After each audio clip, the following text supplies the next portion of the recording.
Winners rise and losers fall. Reflexes sharp, minds enthrall. Gamers play, this never ends. SSL, where legends blend. SSL, we fight tonight. Battles in the storyline. From the shadows to the dream, we are the SOOP StarCraft League. We are the SOOP StarCraft League.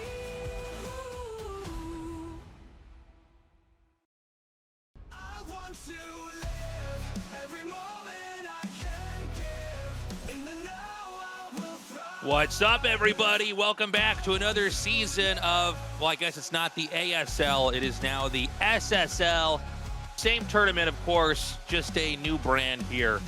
No longer a Freaka TV, although I think I'm going to have a hard time just getting used to this new name for the SOOP StarCraft League. Anyways, it's good to be back. Yeah, thank you guys for joining us. And of course, thank you everyone for your support on the Patreon. That's patreon.com/ASL English. The name of that won't be changing. This is basically ASL Season 18. It's a continuation. The same seeds apply, the same rules apply. But yeah, SOOP StarCraft League 2024 Autumn. I guess it'll just be called that going forward for at least probably like 17, 18 seasons. Yeah, I mean, I don't know. We were talking about this before this started up. Are they going to stick with the season number and move on because it is effectively the same tournament, or are they going to rebrand it? I know they did this with GSL in the past. We obviously don't have any say in how they do this, but regardless, it's good to be back. Another season of StarCraft. It's an exciting time. Yeah. I'm super pumped about this one. We have an insane lineup of players. It's really, really strong. Maybe slightly light on Zerg, but the Terran and Protoss lines are crazy. The maps I've gone over and I've gotten to actually play some as well, and I got to say the map pool is really exciting. There are some crazy maps in there as well. So this is just going to be really entertaining, I think. Yeah, I mean, it's good to be, once again returning to the, I keep wanting to call this ASL, to the SSL now. It's always a little weird. We have just enough downtime that I really, really crave seeing some high-level pro games. As you guys can see, the prize pool here remains the same. If you're watching this VOD, you should know our VODs drop about 2 days after the thing airs live. So basically it airs live. The next day, Tastosis and me record it, and we send that to the YouTube page to be uploaded. Mm-hmm. And from there, it's there. So if you want to come down live, as you can see, Monday, Tuesday, Wednesday, and then after that, and after Korean Thanksgiving, it's basically just Monday and Tuesday.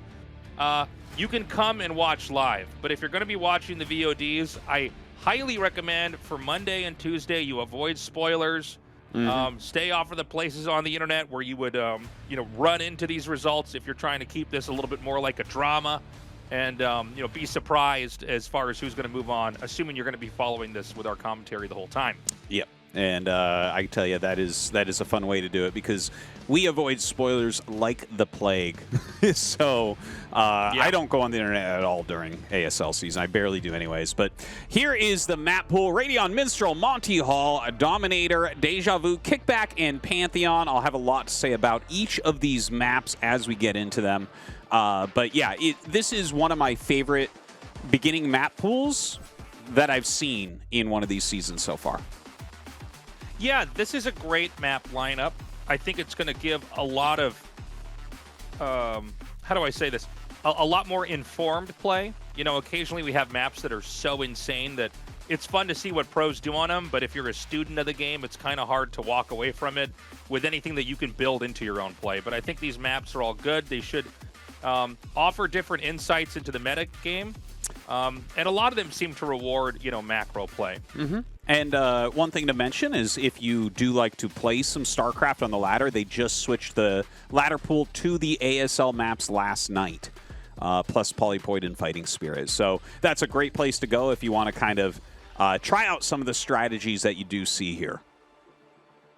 Yeah, I was actually streaming earlier today, trying to get a handle on some of these maps and see if I could get any kind of insight to bring here. But, this is one of the good things about StarCraft 1 nowadays is that this tournament basically dictates a lot of the maps in the map pool. Yep. For the ladder. So, you know, you get a tournament like this, I think you and I are not unique in the sense that right when a big tournament comes out, everybody jumps on board and kind of copies what the pros do and tries to lab around with it. And so it's great that they have that kind of movement in tandem where they make the maps for the tournament, Battle.net loads it up, and it's a great experience for everybody. Yep. Taking a look at the round of 24 players, of course, we have the 4 seeds as well, which does include 2 Zergs in Sulky and Hero. You can see just a great pool of players. Very, very strong. We do have a huge surprise in a player that will be playing today. Of course, great branding by him to name himself his clan tag here in his debut SSL tournament, going by Wico. Dude... how is this your idea for branding? You're like, well, I finally made it into ASL after practicing for years and years and years. I think I'll just use my clan tag as my ID. It's like, what? What? Come on, man. I'm going to talk more about this in the actual game, but yeah, I mean, I felt like we figured this out maybe 14 years ago when StarCraft 2 came out, because that's when the Korean pros realized that a lot of people only know them by their player ID. Yeah. For a lot of Westerners, you know, the Korean name is not natural to them. It's not easy to remember. And beyond that, in Western culture, historically, we always knew the best players by their IDs. We didn't care as much about their name unless it was like, I don't know, someone like Justin Wong who just goes by Justin Wong, right? Yeah. You know, or just like, you know, I guess here in Korea with Jaedong, he just went by the ID Jaedong. But yeah, kind of an odd move to name himself after Wico. Wico, I feel like, is the largest clan that is good. I'll talk more about that in a second. I think we've got an interview for you guys.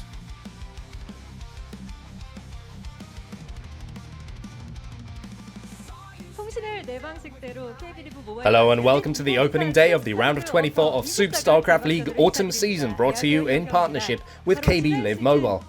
It was just last season that Hero and Sulky lit this place up in a clash that ended with Sulky ultimately breaking all the jinxes to be reborn as the Iron Wall he is. As the tournament returns under a new name, let's talk to the 4 players waiting on the starting line on the opening day of the round of 24 of the SOOP StarCraft League. Hello!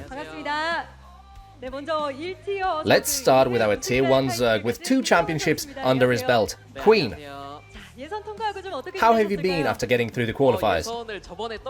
Well, last time I got knocked out, so this time, having qualified, I've been feeling happy. I'd like to enjoy this feeling of happiness for a while. According to your blog posts, it seems you might be somewhat concerned about today's matches, as you yourself said this isn't an easy group. Which player gets under your skin so in this Group A? My first opponent is Wico, and he did beat quite formidable players in the qualifiers to get here, and that does have me worried. I guess you must still have some painful memories of the qualifiers yourself. To mention that, let's turn to Wico then. Today is your debut on the SSL stage nonetheless. Hi. Getting through the qualifiers and onto your first official match, you must be very anxious. That would be correct. How did you feel during setup? Well, this is my first time. It's not like being at home. I guess I just gotta try and play now. Sounds like you've been trying to stay in the right frame of mind. Now, this is the first time many people will get to see you play. If you were to summarize your playstyle in one word, how would you describe it?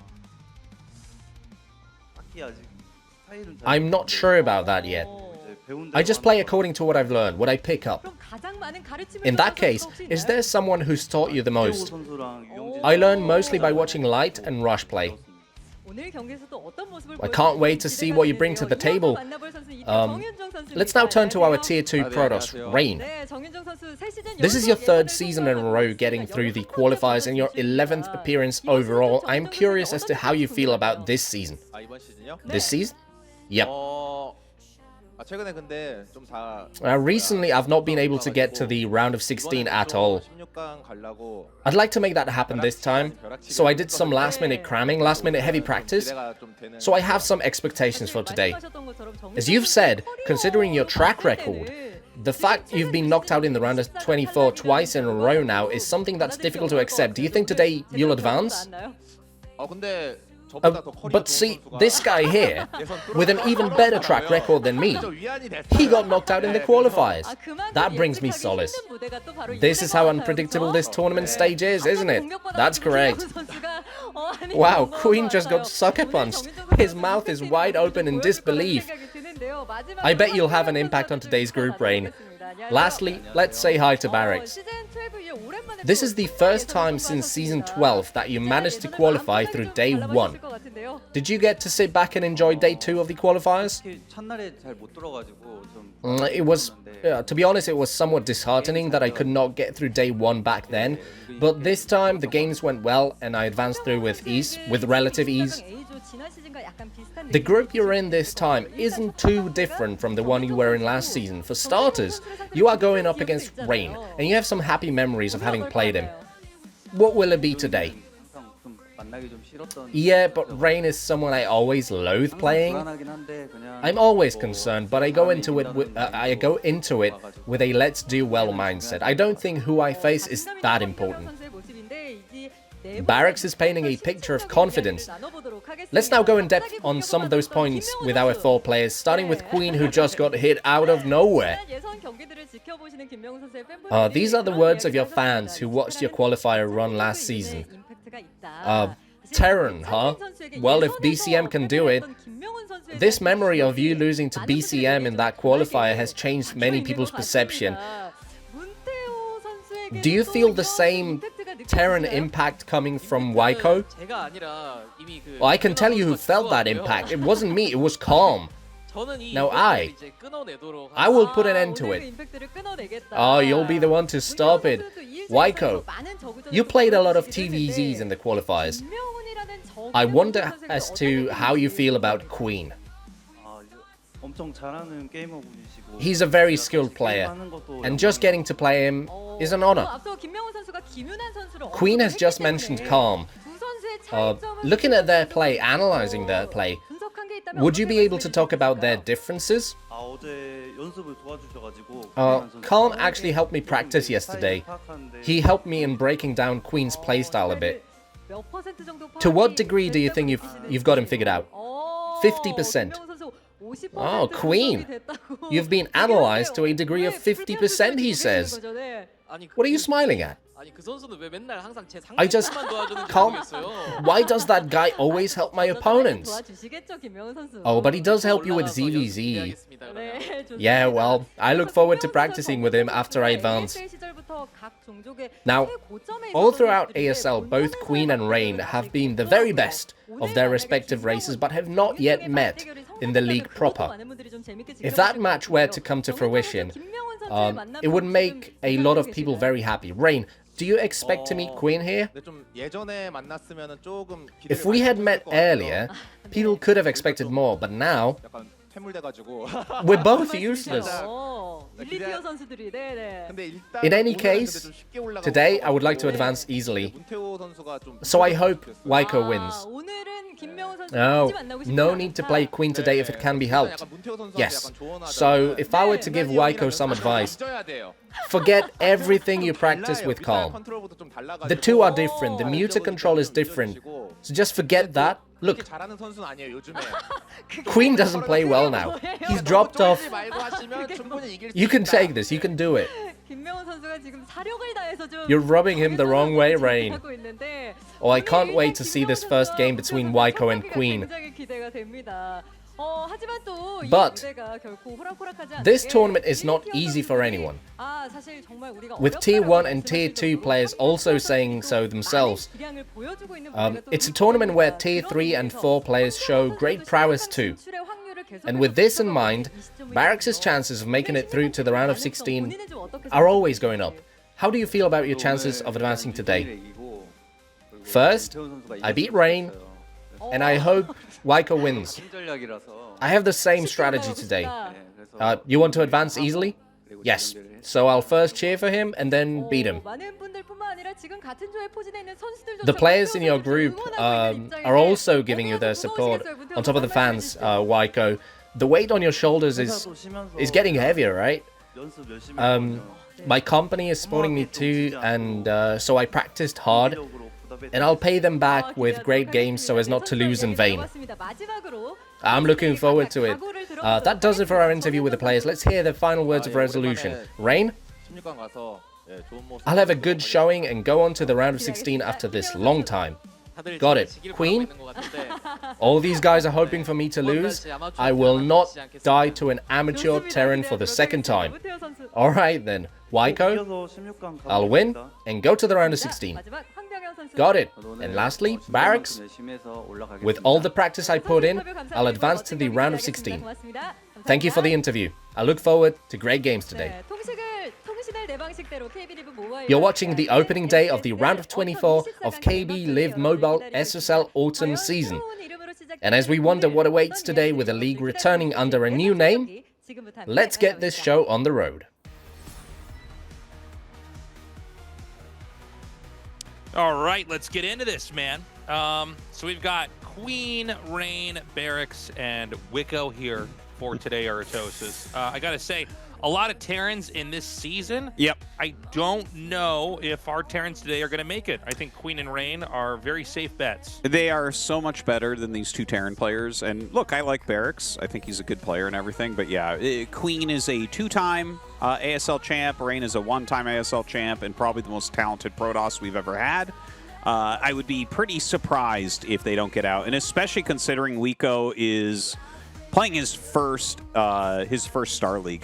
Like, generally, everyone, no matter how good they are, their first time in an ASL type format, they'll just go 0-2, just get crushed.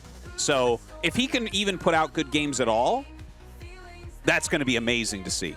That would be a great first time show. Even if it goes 0-2, like if he can get into the late game, that's going to be awesome.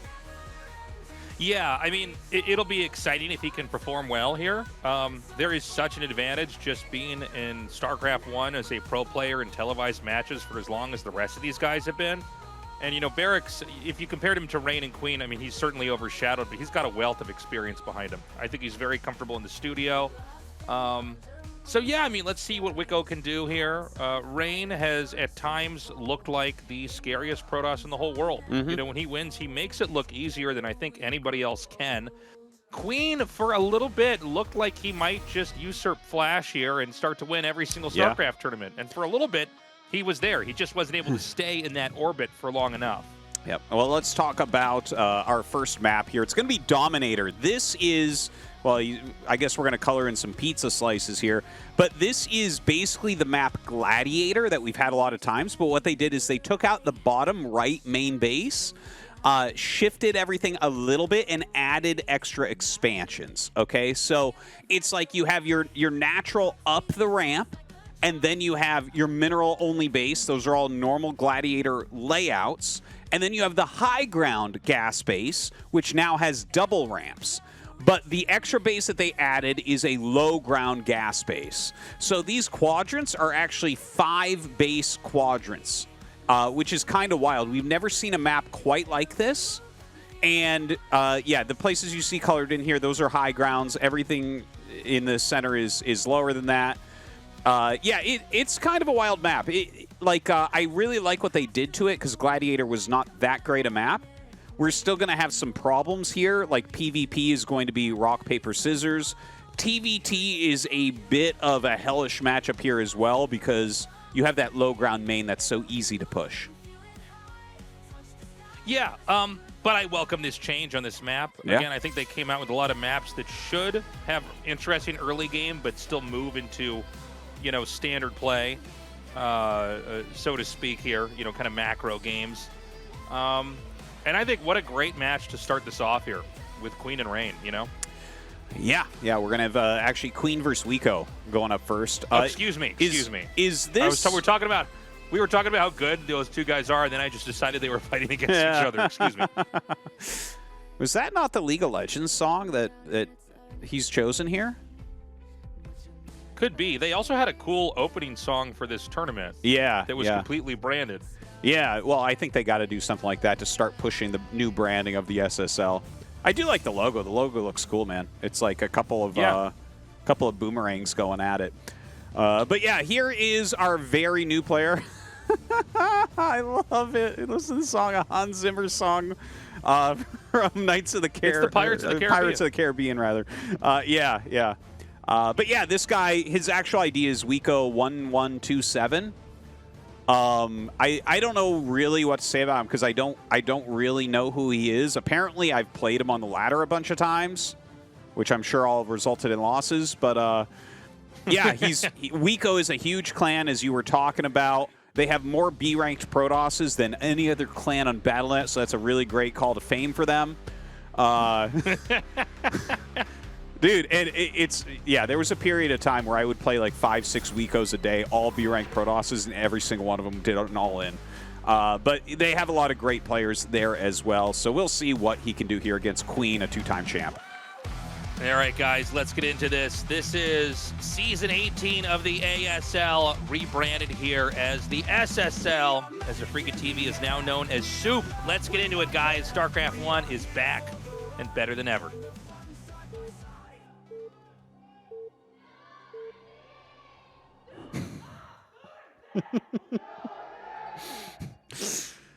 Okay, in the top left we have Queen. And in the right mid, we have the Wico player. Okay, so they always have observers host the games, right? Because you have to have 2 observer PCs in case one goes down. So the game name was Slob1. Oh, I didn't even notice that. Yeah, because it just takes the name of the player who made it. Okay. Anyways, yeah, I'm excited, man. This is going to be a lot of fun. The one thing I want to predict is that Wico will go for a double 8 racks because we know Queen is weak to that. Let's go. Fun to see everybody in the studio again. Always makes me so happy. This is in the Jamshil studio. So for those of you watching, if it's in there now, they tend to not change it for the whole season unless they do something special somewhere with the finals. But yeah, I mean, this is going to be, for you guys, a great studio to go to. It's right by the tallest building in the country, the Lotte Tower. There's an amusement park next there, a bunch of great shopping. So if you come to Seoul in the next couple weeks, definitely check it out. For sure. It's a great studio. And it's always so fun to watch some StarCraft live. Definitely a pilgrimage each StarCraft fan should try to make one time at least. So, Wico, man, it's funny. I don't know if we've talked about Wico on an actual broadcast. I'm sure we might have talked about it in our podcast, which you can get listened to by joining our Patreon. But you are not lying, Tastosis. There are a lot of Wicos. Yeah. On Battle.net. Yeah. I joke in my Twitch stream that they're basically the stormtroopers of Battle.net. They're like the Shredder's foot soldiers or whatever of Battle.net. No, that is just perfect. Tons of them. A lot of them are beatable, and I've actually thought this when I'm streaming, and I don't know if I've ever said it out loud, but I should just go research what you need to do to get on Wico, how it works, because it seems like it's a pretty big open org. Yep. They do seem to have a lot of newbies that come on board and play. There might be another bigger social aspect about this. A lot of these gaming clans and clubs in Korea did sometimes involve social activities or more regional stuff, but it does seem to, and I don't mean this in a disparaging way, it did not seem like a necessarily elite clan, although you would encounter Wico guys who were really good, who would just smash you. Oh, for sure. For sure. There's for instance, Shiny is in Wico, which actually fit perfectly into my worldview of these players. But yeah, seriously, when I was a little bit lower ranked on the ladder and was playing against B ranks very often, the amount of Wico Protoss players I played was actually unbelievable, 5-6 a day. And I would literally be like, oh, it's a Wico tag, and then just block and all in. I just completely turtle, make a bunker, and every single time an all in came, it was hilarious.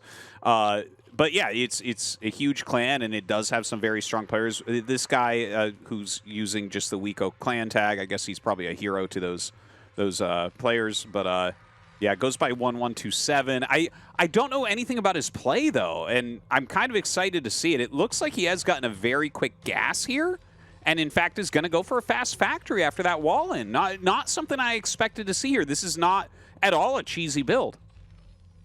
Yeah, is he going to do the Goliath build? It Perhaps? looks like it might be right now. Yeah, like, you know, just getting this quick factory. It's either probably a Valkyrie rush or a mech build. Yeah, if you go for gas after the command center, it gets pretty tight against two hatch mutas when you're going for the Goliath build. But yeah, it looks like it is. It looks like it is going to be a mech build here. Very interesting. Well, I mean, this is a great build. Not as popular the last maybe 2 or 3 seasons of ASL prior to this one. But yeah, I mean, it's a very different approach. You know, you're basically, if you're going to go for mass factory, you're able to pretty easily kind of directly engage with the you know, the muta play defensive and try to time out a push. Well, this is actually not the Goliath build. He just went for, you know, the add-on as you expect to see, but a starport next to it. So, like, to go starport with factory, like, you can't afford 2 factory Goliath plus going into Valkyries. So, this looks like he wants to do a vulture play. But I don't know. I've never seen this build. Yeah, no second gas, by the way. He does get the add-on, so it certainly looks like it should be a dropship next. You know, the way this map is shaped, the Overlord can perch over that high ground area and monitor whether or not a refinery is built on the gas. So, you know, just not seeing... Now, that being said, he might assume that this is going to be like a 5 barracks build or something. Yeah. So on the outside, it's not obvious what this is. But yeah, I mean, if you're going to go for mass factories and you were to tech up to Goliaths and kind of do a mech game, you would need to get a gas eventually here. So far, I mean, this is a very well-hidden build. The mutas should get in vision range to see what's happening, and it seems like they should be able to spot this tech before the drop can start, I think. Well, he flies in, and he's going to think it's Goliaths. Here come the Vultures, though. Oh, my God. If these actually get up past those Sunkens, even with mutas attacking them, they'll get a lot of drones. Okay, he's going to just go for a full wall, and this seems to about as hard counter this as one could imagine.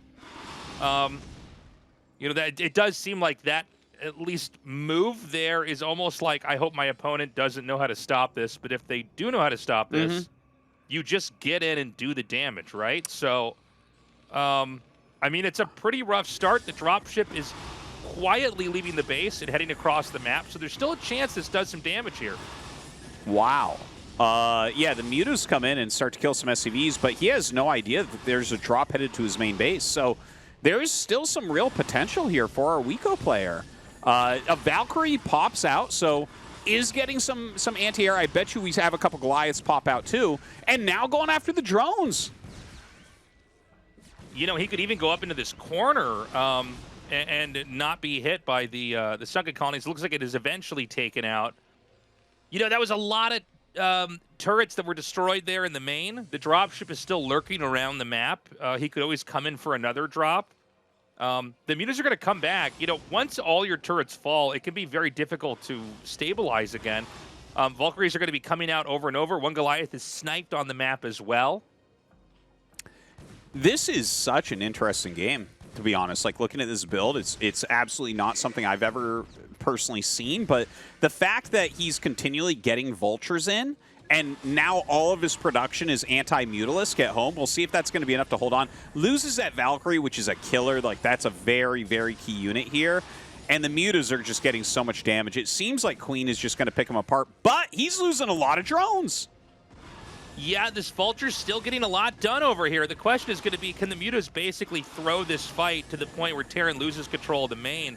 He's bombarding these Goliaths, now taking out this turret. I mean, if you can get on top of the factories here with the mutas, that's pretty much all you need. The Zerg will eventually recover their workers. Yeah, he's definitely killed a lot of the drones, but the mutas continue to get a ton of damage. They are pretty injured, but there's no real anti-air coming out here for Wico, so it does look like we're probably getting towards the end. I don't think that you can really recover from here. Yeah, the Zerg has really carved, you know, a little access point here through the top of the main, then down towards where the resources are. The final turret's going to fall after that Goliath is killed off here. 2 more Vultures up here again. Going to go in for some more drones. Now, there's not a ton of drones here at this base we're looking at right now. There are, I think, a decent amount at the left location that we're not really giving much attention to at all. The problem now is that the Mutas can basically loom over these factories and kill anything that comes out. And so you just don't have anywhere to manage your infrastructure. There's not enough room at the natural to float all this over and kind of recuperate that way. He scouts the hidden base and taps out GG in a pretty unusual exchange, I would say. Yeah. You can see Queen's like, what just happened? Am I getting vulture dropped? Yeah, that was a wild build. I want to add something here about the timing there, because that was such a good one-off build, because he runs out with the speed vultures at the same time that the mutas come. So the mutas chase them, which allows him to sneak out the dropship. And then as the vultures run away from the mutas, Queen goes back to the main base. I don't think that's ever a build that would work 2 times, but that was actually kind of a brilliant build. Like, that was a very smart strategy, the way that he went about it. But after seeing it, it does definitely have a lot of holes. Queen eventually figured it out there, but did take a lot of damage that I wasn't expecting. I think a lot of the loss just came down to the fact that he didn't repair the turrets in time. Seems like he might have been a little bit shaky. That is a really scary moment right when you start to fight each other, especially on a big stage like this. A lot of pros talk about that's really where the nerves kick in, is you're like, oh my god, we're actually fighting. So he wasn't quite able to repair that. Guys, we'll be back. Rain versus Barracks is coming up next. We'll see you in a second.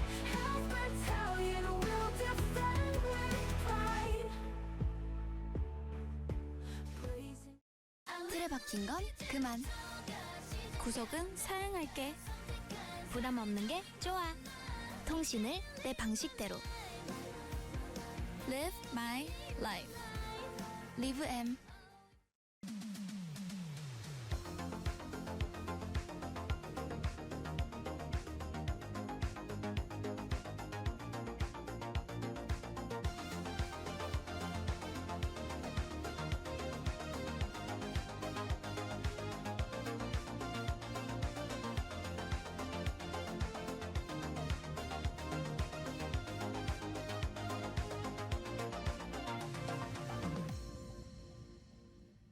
근데 요즘 바프를 컨셉 잡아서 찍더라고. 맞아. 주방 요리사처럼. 여기만 은근히 뭘로 가리는 그런 것도 봤어. 프라이팬으로 가리나? 아, 그럼 프라이팬 크기에 따라 해볼 수 있는 거야? 와, 완전 궁중 팬일 수도 있잖아. 타이밍 오래 걸리니? 형, 드론이. 그러니까 드론이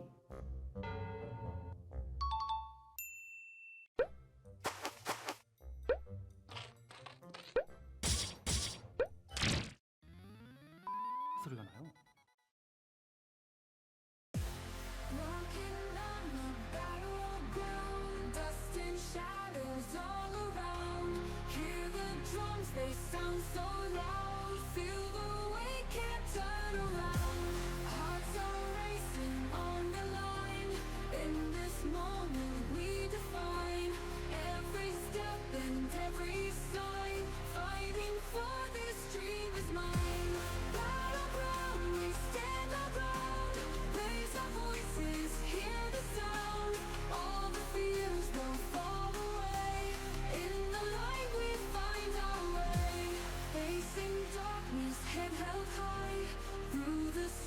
We will not sigh. With our hope we'll touch the sky. Stronger with each battle cry.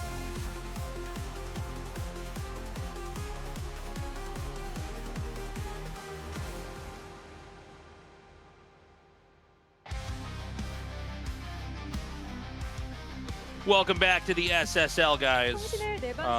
Formerly known as the ASL, would be Season 18. So good to be here. We just saw results that we kind of thought were going to come. Queen did defeat Wico. I think Wico had a cool build. It didn't seem like he was very stable in his execution and getting turrets built and repairing them in his main. Not a whole lot more to break down than that, really. No, it was a cool idea, for sure. I like it as like a one-off try try to sneak a little win. You know, if he gets that many drones and then actually holds against the mutas and keeps that Valkyrie alive and, like you said, repairs the turrets a bit better, maybe he picks up a victory there, right? He gets so much anti-air that the mutas don't do well, and he's killed a lot of drones. That could be a great spot. So I love that type of prep to bring in, taking a little bit of a risk. We'll see what he can do in that loser match. But coming up next, we are going to be going into Barracks versus Rain, which is actually a pretty darn good match. Like, Rain obviously is one of the best Protoss players, like, in my opinion, ever. I think that this is a guy that if he did full-time Brood War all the time, I actually think he would become like a Protoss Bonjour, like a Bisu type, where you're like, okay, this is just one of the best Protoss ever.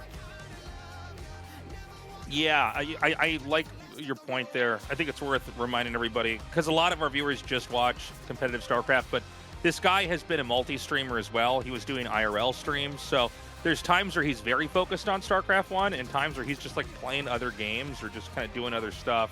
Extremely talented. One of the strongest Protosses from StarCraft 2 as well. Yeah. You know, and I think you want to give him a couple games to kind of see where he's at the start of any given season of a StarLeague. But I think, you know, he's always a safe bet. If you're somebody who's trying to learn Protoss or you're a fan of Protoss, you want to follow him. Absolutely. I think he's just got a huge brain on him. And, of course, we got Barracks over here. Barracks makes it into pretty much every season, but he's mostly a round of 24 guy. Occasionally he will pop up into that round of 16. But, you know, he's one of these, I don't want to call him filler exactly. Like, he's a very good Terran. He's very fast. But you don't expect him to beat a Queen or a Rain. Yeah. Yeah, it's going to be a tough match for him. He is looking very cool, very composed right now going into this. But Rain is just a tough opponent. You know, he always knows the easiest way to get a win. We're going to go into that game now, guys, as the SSL Day 1 continues on. We are magic in the air. We are love, we are care. We are here for the ride. Join the fun side by side.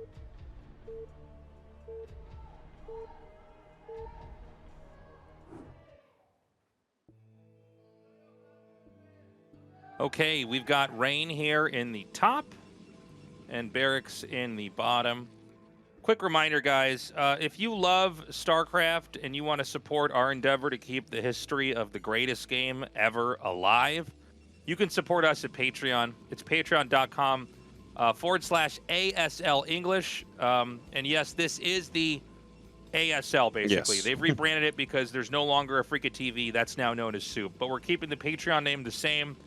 For now. We'll probably have to change it down the road. So, yeah, thank you, everyone who has supported there. We really appreciate you guys. And, you know, I think that there's a good chance this is going to be one of the best seasons we've ever had, looking at the player lineup and the map pool and everything like that. So, you know, already I think even that first game, you know, normally the first game of the season is whoever's new versus a champion getting wrecked. But that was an okay first game, I think, for a completely new player. And as this being the second match, like, Barracks is a player that can beat these guys. He's one of our fastest Terran players that we have. Mechanically, he's really, really good. And it's best of ones. So, you know, you have that upset potential. So this is going to be a scout after Pylon. And I think this can actually be timed out into a gas steal. So basically, because it's a 3-player map, never mind, he's not going to do it. Oh, no, he is, excuse me. Tastosis, we were just talking about how Rain is one of the smartest Protosses ever. Yeah. You have to be a moron not to take the gas on a Terran. Like, it is one of the strongest moves in the game. If you're on a 3-player map and you can, and their gas, there's a spawn on the map where their gas is at the top, which it always is, you know, but it just depends if you're going to come in at the top as well. You can just gas steal. There's a 50% chance you will just be able to take their gas. And if not, there's other stuff you can do. Yeah, and just to make it clear here, guys, if you look at it, right, so if Rain spawns top left or mid right, those gases are further away, so Terran has more time to react as the probe comes in. This spawn, because the gas is up at that top, it's actually very, very hard to block. So, like, if you're a Protoss player, always scout towards the base where, if you're scouting that quickly, towards the base where the gas is on the outside, because it's basically impossible for Terran to grab it. Looks like Rain tried to come in and just get the 2 probe hit on the Marine. These are like very subtle things that at the highest level you can try to do. You can hit the Marine exactly twice with the probe and then run away and not lose it. And then the Dragoon can kill it with 3 shots instead of 4. And the Zealot I know with this 2 all shots. sounds insane. Sorry, what? And also the Zealot kills it in 2 shots instead of 3 if you do the 2 Right, probe yes. hits. Yeah. So it's a little technique you'll see used quite a bit. But of course, if you mess up, you lose the worker. But the idea is that you're just keeping pressure on their entrance while this is going on. So the Marines have to stay back here. It's harder to recover the gas. And there's always an expand build behind this. There are variations where you just try to tech up really fast, but it seems like the last 3 or 4 years of StarCraft 1, pretty much everybody just goes for the tech. Or, sorry, just goes for the expand over the tech. Yeah. Like, you definitely could play it either way, but if you do offensive gas, Zealot pressure into an expansion, you're generally a bit ahead as Protoss. It feels very, very good for Protoss in this matchup. But the Sim City was so perfect here for Barracks. Like, that is such a strong Sim City where he has multiple locations where his Marines can walk out. He actually was able to delay the bunker a really long time, so his expansion is up quickly. He's not actually taking any damage. He's already knocked out the gas. Honestly, a very good opener for Barracks. Like, both of them, I mean, just excellent openers on both sides.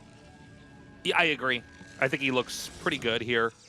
A lot of times, Protoss will go for Reavers from here, just because you get that Reaver tech out pretty fast, and the less tanks they have as the Reaver gets there, generally the stronger the Reaver is. Once you have like enough tanks sieged up with turrets everywhere, you know, the Reaver can get zoned out. It also pairs well with the 2 Zealots that were already made at the start. You kind of organically chuck them into the shuttle and send them out. Now, I don't know if that's going to necessarily happen 100%, but, you know, Reaver play has basically been extremely popular in the last year or two. Doesn't mean that we won't have a switch back into Arbiters or lots of carrier tech, but speed shuttles have been very strong, very modern, incorporated with Psystorm a lot of times, stuff like that. It's all very good. Yeah, shuttle's going to be very good on this map, especially as well. You know, just the way the main is laid out, you need a lot of floating buildings basically to try to see everything coming in more than you're likely to make. So any map that kind of looks like this, where you don't have a high ground main, it makes a huge difference for Terran. Those few extra seconds of spotting something before it gets into your main base are everything. So. Yeah, I definitely think that that's going to be a good call from him. Now, this is a very cool opener from Barracks, right? He went Factory, Academy, Factory. So he's going to utilize very quick scans here to figure out what's going on. Yeah, I like this. Oh, he even gets that 1 kill on the Marine. I love that. Always worth losing the shields to get that Marine kill. Yeah, quick scans is not a bad idea. He's getting that armory here as well, so he'll be getting upgrades. We have not had the robotic support bay thrown down here. We did have 2 more gateways. You know, we were saying he might not go Reaver. Maybe this is a game where he doesn't do that. Now, Dragoon range is going to be late. I did see the Cybernetics core spinning, so that could also maybe be air upgrades, but I don't see a Stargate here either. Yeah, I'm not really sure what his follow-up from there will be. He already made a pylon over at that 3rd, so maybe he's going to want to take a 3rd, but 3 gate Dragoons with range. Like, this, what this feels like is a build that you would do specifically to stop pressure from your opponent. Right? Like, yeah. if Barracks tried to do like a 2-factory pressure build here, this build would be excellent against it. But what we see from Barracks is he's basically going for like, it looks like it'll probably be upgrade Terran, right? Normally when you get, you know, the very fast Academy, very fast armory, you'll go into Goliaths, and you'll get range with that, and that generally plays into, you know, a more defensive game, which would be very good against what Rain is doing. But we see the Citadel going down, so very likely going to be fast Arbiter here. Yeah, and Arbiter, you know, this is like the classical PvT composition here. By the way, it's very obvious what that is now. When you see the Forge, Templar Archives, and Stargate all go down at once, you know you're going against 2-base Arbiter. And so this can really take the Terran head on. You know, Stasis is extremely powerful, especially if you get a clump of the tanks. You can kind of stasis stuff, run in and flatten everything, and then either run out or wait for the stasis to finish and then kill that. Oh my god. I am very surprised at what I'm seeing here from Rain. This is just not a good move. So, you sometimes if they don't have siege mode, you can just run up and kill all the tanks. But there was one in siege mode, so I think what happened is he said, oh wait, it's just one, and tried to target the one down and run out, but it got really clunky. He lost way more than he should have. It was frankly just a very poorly executed attack. You know, Dragoons are some of the dumber units in the game. They're a little bit buggy, and sometimes you just got to know it's not going to be worth it to try. And that looked like one of those moments where he has a lot of bruised Dragoons now. Yeah. You know, he's 1 or 2 extra siege tank shots from really just having an army that might not be able to fight this, to be honest. This doesn't look good for Rain anymore. I'm like really surprised about that move. Like 2 base Arbiter is actually a very good build against like 5 factory builds, but this is a really optimized build from Barracks where, yeah, as you said, Rain already took a bunch of damage on his Dragoons. He already lost a couple units. I think you can probably hit a timing attack here from Barracks and do some massive damage. Like, you just have to kind of save your scans to make sure when the Arbiter comes out, he doesn't insta-hold. But if he can get up onto the pizza slice in front of Rain's base, I don't think there's much Rain's going to be able to do from there. Oh, man, and there's nothing out here trying to stop this. So I feel like, you know, when you see a push like this, you want to try to run into it, force him to siege, and then run back out and basically buy time. Yeah. You know, one siege tank sieging up animation can feel like an eternity if you force the Terran to do it enough times, but it seems like Barracks is so close already. He doesn't have Zealot speed yet, which is pretty important when it comes into plowing into these tanks. You really do need that that movement upgrade. An Arbiter, I don't know how far along it is, but it might not be there in time to stop turrets from being built. If he can get down onto that blue area that was in the center of our screen a second ago, right where the minerals are, you can just make turrets there. Yeah, he might do that. I think he should start at least 1 missile turret here since it is an Arbiter rush. But the legs are done for the Zealots. Yeah, he starts that up, and here comes Rain. He's going to try to come down. He does have a lot of Zealots in here. You got to target these siege tanks very smartly as Barracks. Try to pick off as many goons as possible. Rain trying to pull the goons back, and a nice unsiege here. He's going to be able to clean these Zealots up. Shouldn't lose any more tanks. Oh, God, that re-siege was way too fast there. Loses an extra tank because of it. But you know what? He's killed off most of this army, and I think Barracks has enough to continue to push. Yeah, I mean, he's made 1 DT, which is kind of cute if that turret had been picked off. Because, you know, the Arbiter's going to take a little bit more time. You might be able to bait out a scan here. He does get that out, so the DT's going to go down. The Arbiter's here, but there's really nothing to cloak. I see 2 Dragoons and really nothing else. I actually think Rain's just going to lose this game. Yeah, he looks dead to me. A few units coming out. He's trying to build double turret here, and he's just going to rally nonstop from his factories. If he can get a turret up, it's huge. But he actually forces cancels on those turrets. So this is very important. We heard 3 scans in a row there. We don't know exactly how many scans he has left. I think he still has enough to do this. But this is how Arbiter builds can hold on against these 5-facts. If you run out of scans at all and there's no missile turret, you just start running Zealots in one at a time. Yeah, you can use the Arbiter to basically cloak the Zealots, too, so that they can pull mines in and everything else. A couple probes are being killed. Here we go again. He's going to have another moment where the tanks are going to run in. Is there a turret somewhere there, or did he scan to kill that? Well, there is this one turret that isn't finished yet, and Rain is diving on it because he knows that that turret finishing is game over probably. Okay, he gets rid of it. A ton of damage still being dealt to Rain, and he just is going to GG. Man, okay. I mean, you know, not much else to say. You can't let the Terran 2-base push into you like that. You need to run around them. You need to force him to siege up a little bit more quickly. I don't know if they're going to show a highlight of it because, you know, we make sure not to spoil this for us as far as how the production goes. I don't want to know any of the results. I want this to feel like it's live. Yeah. But there was just one moment, man, where you can see the siege tanks all targeted the Dragoons. When there was only Zealots left, he made sure they didn't fire at all and unsieged. Yeah. Sometimes the Zealots are reliant on the other tanks shooting the tanks. Absolutely. Or shooting the Zealots and hitting the tanks at the same time. Yeah. That's a big way to defeat the army. I have to say, I think a lot of this goes down to Rain's terrible attack into the natural. I think everything was fine, Yeah. and then he wasted a lot, and then his units were all bruised, and he ran way back on the map. He didn't slow the push at all. If he doesn't do that wasteful move, if he delays the push coming out, the whole game looks different. The entire game looks different, and we're still in it, and it might be a great game. But that was wasteful. He didn't slow the push, and Barracks just had killer instinct there. He took his timing, and he ran with it. Impressive stuff. That means we're going to have Barracks versus Queen coming up here in the winners match, and it will be Rain versus Wico in the losers. Assuming Rain can win that easily, it'll be a cool Rain match in the final moment here, if he does get that far. Guys, we're going to go to a break. When we come back, Game 3 here in Group A of the SSL. 틀에 박힌 건 그만. 구속은 사양할게. 부담 없는 게 좋아. 통신을 내 방식대로. Live my life. Live M.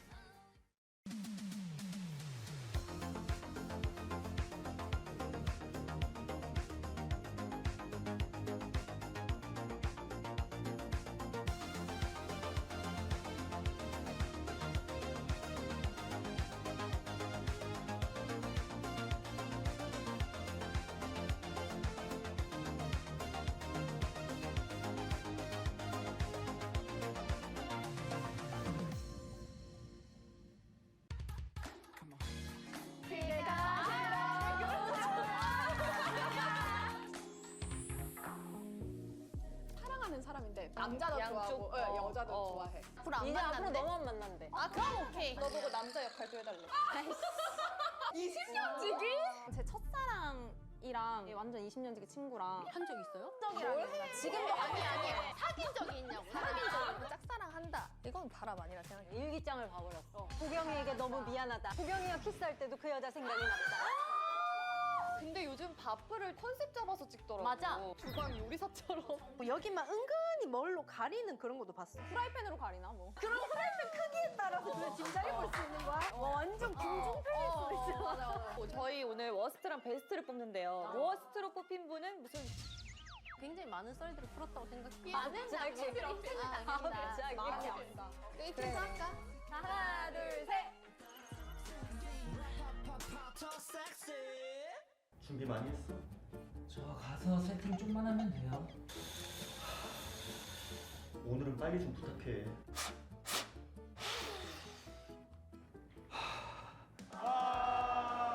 타이밍 오래 걸리니? 형, 드론이 그러니까 드론이 사각 그러니까 디테일이 좀 떨어지시더라고요. 사각 형 게임 내 스타리그 지켜보도록 하겠습니다.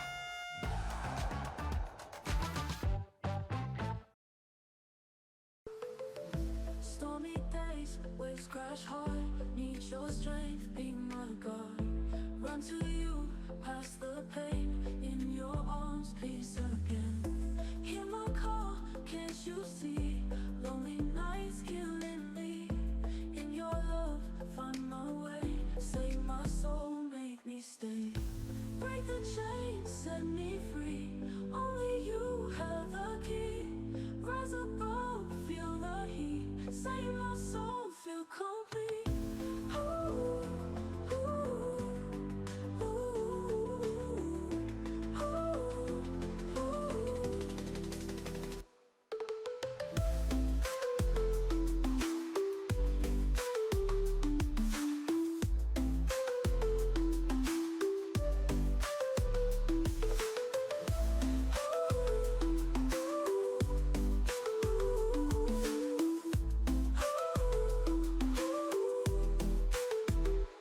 Oh, save my soul, don't let go. Feeling lost in the flow, in the flow.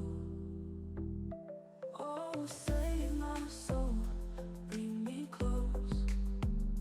Love my path, still I grow, I grow. Stormy days, waves crash hard, we lost.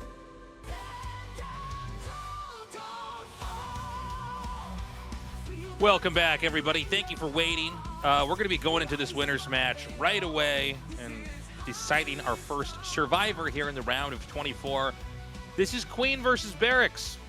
Barracks played a very clean game, a straight up 2-base push wins versus the Protoss. You know, sometimes it comes down to control, but it didn't seem like Rain was really prepared to deal with that. So Rain is going to be going up against Wico in the losers. Again, this should be one that Queen can win, but let's not count Barracks out. I think this is closer than a lot of people would imagine. Yeah, absolutely. Queen has definitely shown some volatility lately. Now we're going to be going into Deja Vu. You know, this map, I don't know why they're like, hey, look, there's mineral patches in the center. We're not going to see those taken in this matchup, that's for sure.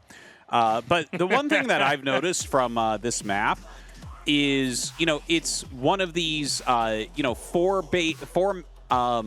main base, like 4-player map, but only 12 expansions plus that one in the center, right? And if you look at your little quadrant, your third base is pretty darn far from the other bases, and there's a high ground leading down. So it looks like a difficult map to play for a lot of reasons.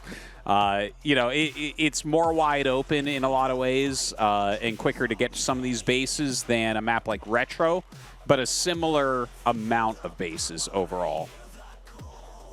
I am very okay with the idea of having some of these maps that just don't give you as many bases to play with. Yeah. I think it can kind of speed the game up and bring it to its logical conclusion. So this is going to be a fun one. I mean, let's see what happens here. Again, Queen, the favorite here, looking strong so far in GVT, but Barracks, I think, is a much, much tougher opponent than Wico. All right, guys, let's get into this winner's match and see who will be our first survivor in the round of 24.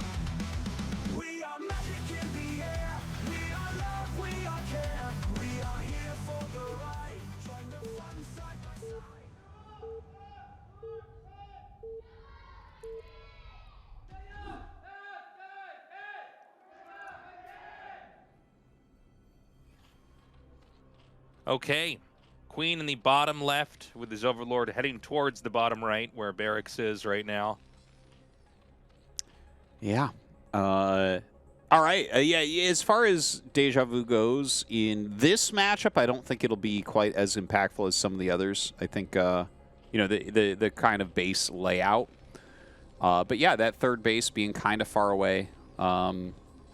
You don't generally see layouts quite like this. But, you know, they've got this, there's like this idea, I think, because Fighting Spirit has been so influential as a map, where it's like, okay, what is the 4-player 12-base map with one weird base in the center of the map? Like, how do we continue to make maps like this and make them interesting? And I think Retro was kind of a cool one, but I think Retro, the movement of armies is... It's hindered a little bit too much on Retro. I kind of like Retro, but it's also, you know what I mean, right? Where it's like, okay, it's actually 100%. Really, it's hard to move things around. This is like a more open version of that. So I'm excited about the map because of that. I could see this being like a better take on the idea that Retro brought, which is Retro is a better version of Fighting Spirit. The way that Retro is paved out as far as where you can run to, yeah, it does feel really inhibitive as far as movement goes. And I think that there's no way to look at it and know that. And you have to play on it. And you kind of go, oh, man, it's kind of hard to get my stuff where I want it to be. And I don't think the map was intended to be that punishing, but it is, for sure. And so I think you're right about that. It seems like this appears to be kind of a redesigning of that map.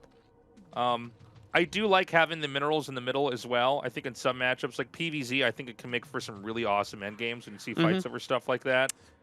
I actually think as well on that point, Tastosis, is I think that's actually makes the when you only have the quadrants of 3 bases, I think the center base makes Terran versus Protoss much more playable for Terran.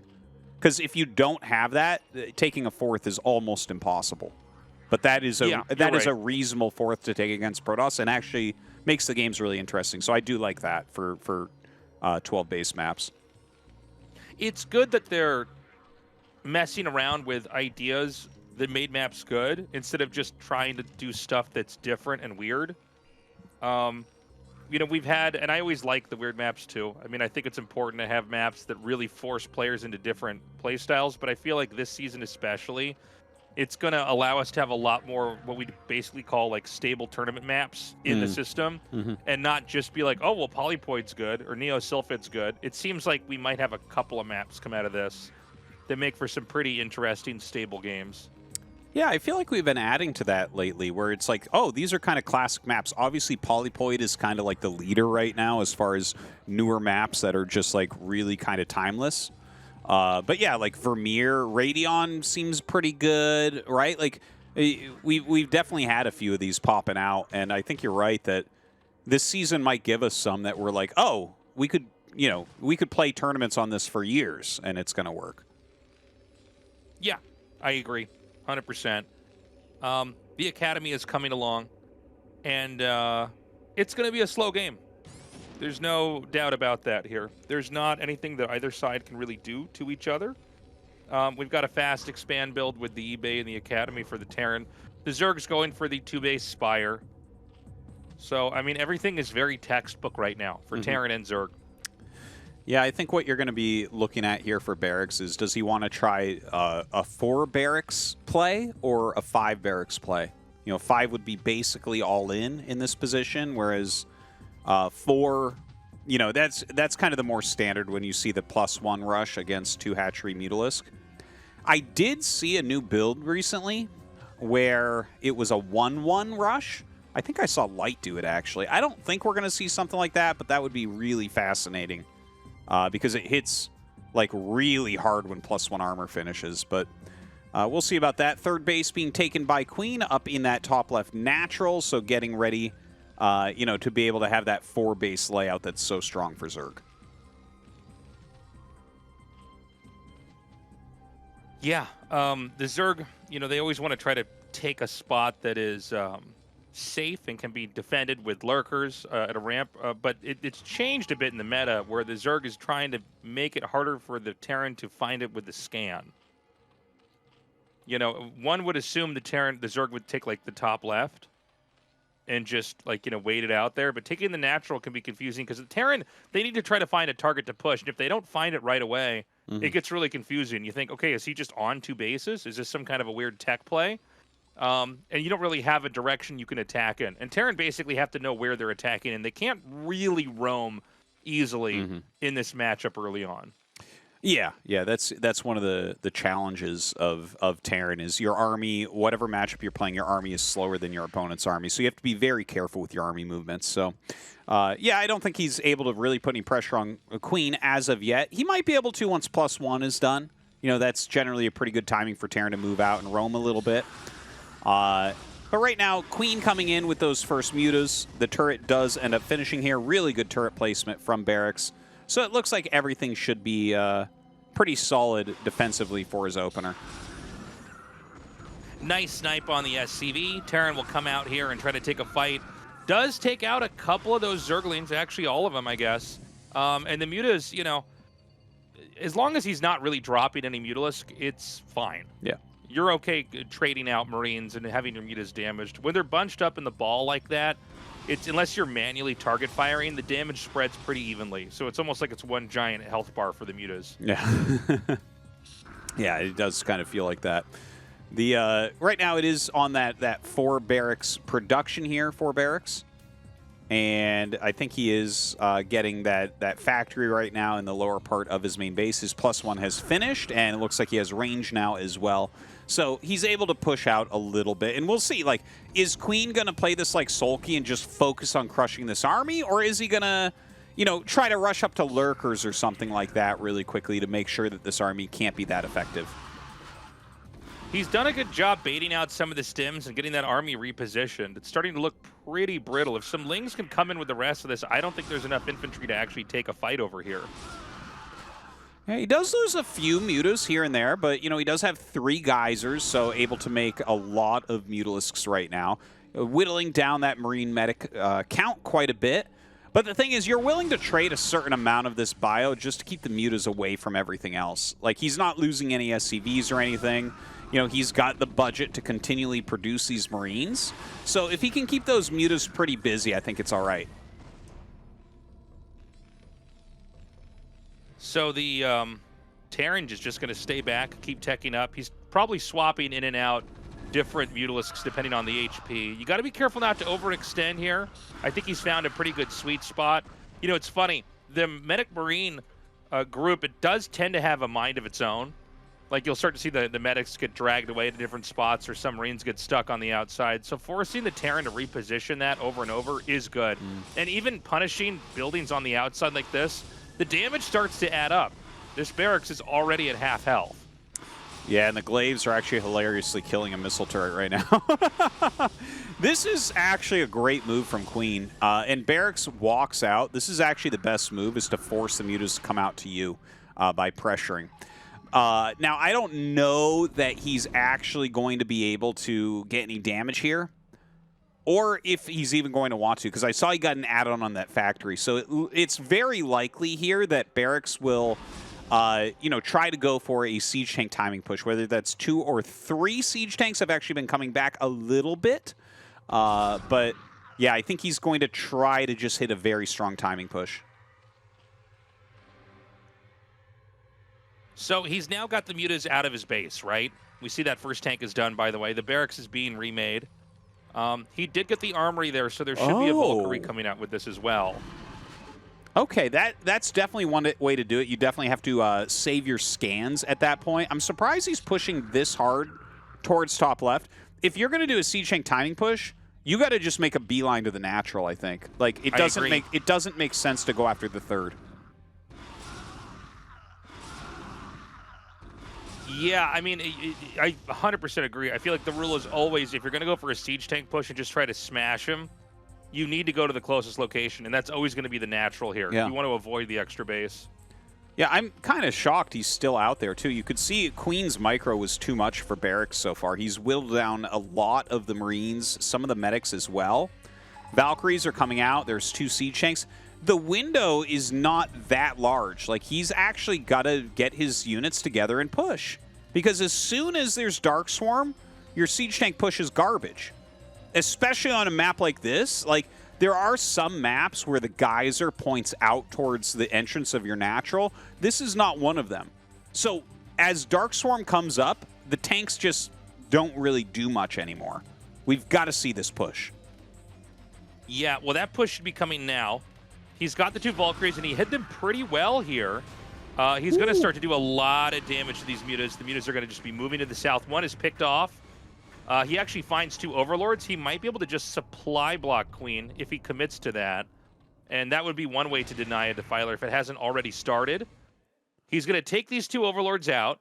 So, yeah, there it is. The Zerg is supply block. The push is happening. The question is going to be, can Dark Swarm get down in time to save this base?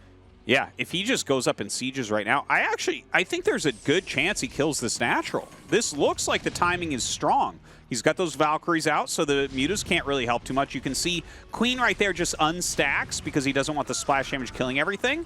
But now Defilers are popping out, and generally they pop out just before Consume is done. So, yeah, it looks like this one's going over to get some Consumes down. Right? It's in position to eat some drones. But look at this. Barracks trying to push in here before it's ready. Yep, the tanks are continuing to just shell these lurkers. More lurkers are going to come through. It seems like the lurker line is barely holding together. 3 more tanks are going to come up. We need that Dark Swarm. It looks like the Defiler is on the move now. 1 lurker overextends. There it is. He can try to dive in. Can the tanks target this?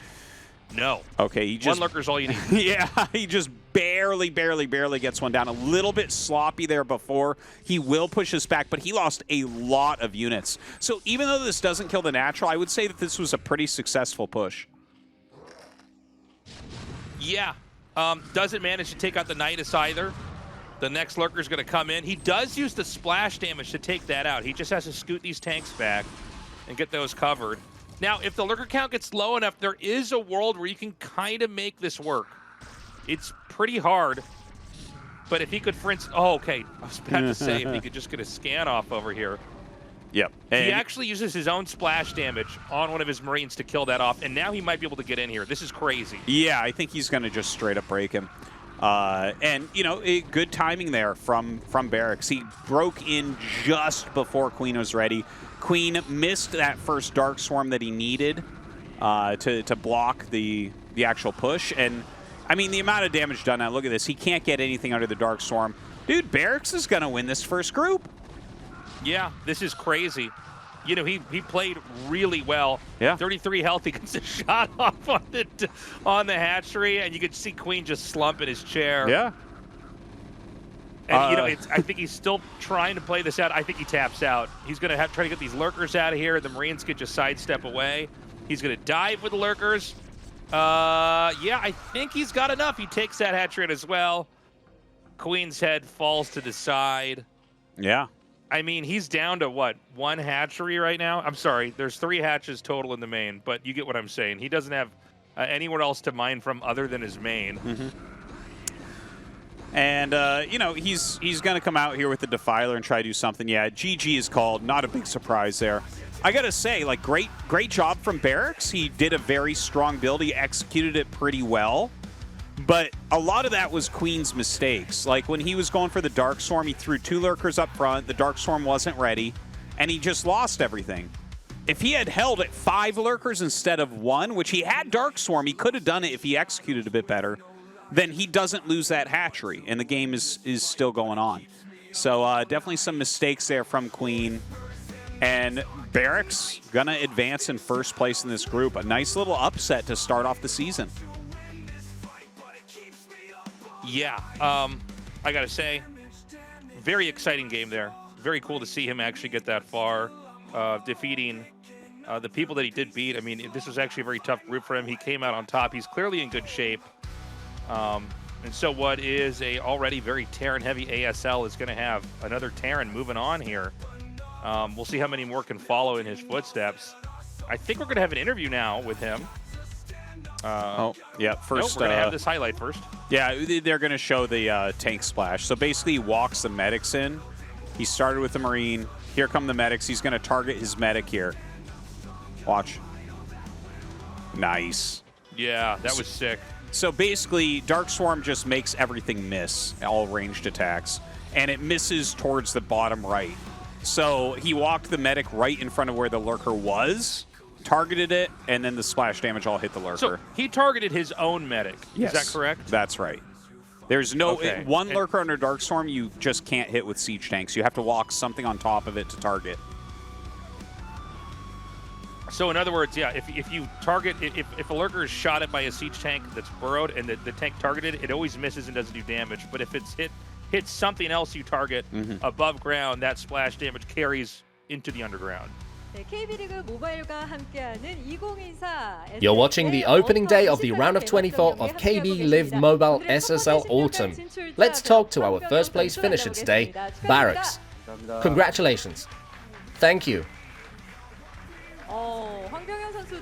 You've just made it into the round of 16 for 2 seasons in a row, which brings the total to 6 round of 16 appearances. Step by step, you are becoming an ever so solid player.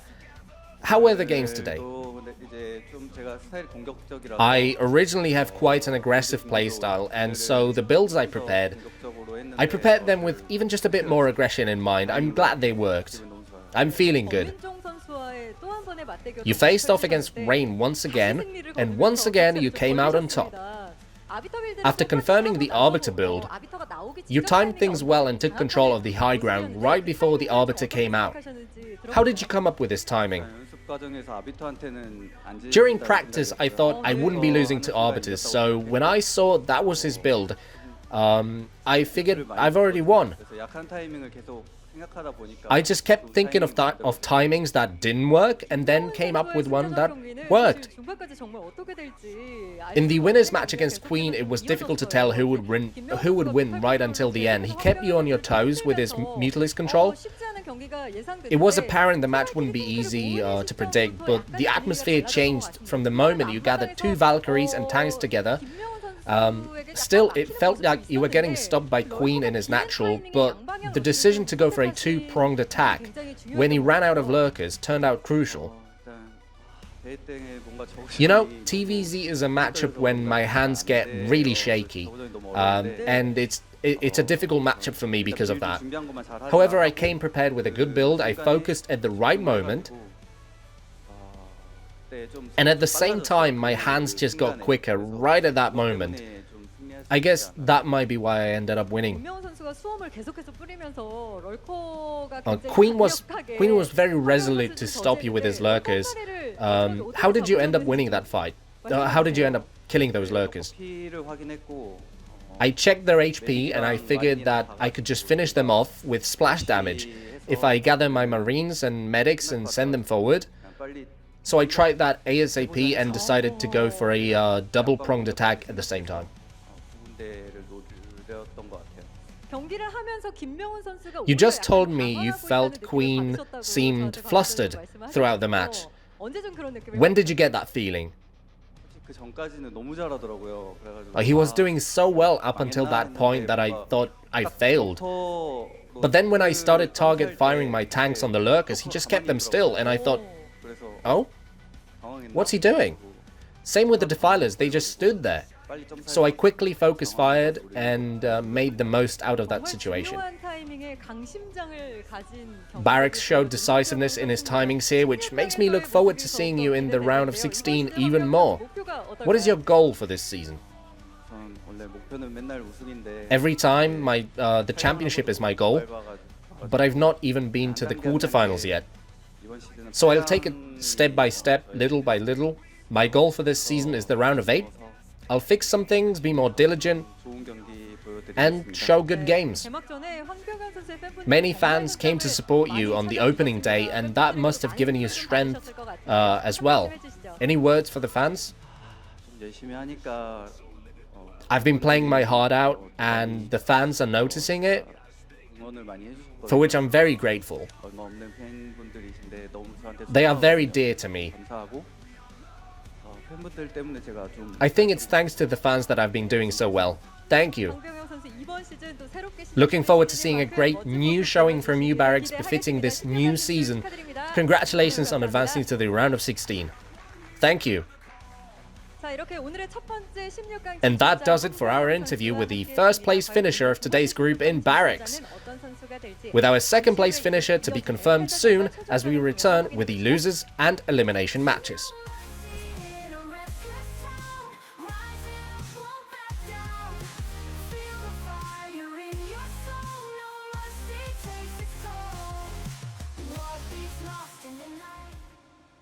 틀에 박힌 건 그만. 구속은 사양할게. 부담 없는 게 좋아. 통신을 내 방식대로. Live my life. Live M.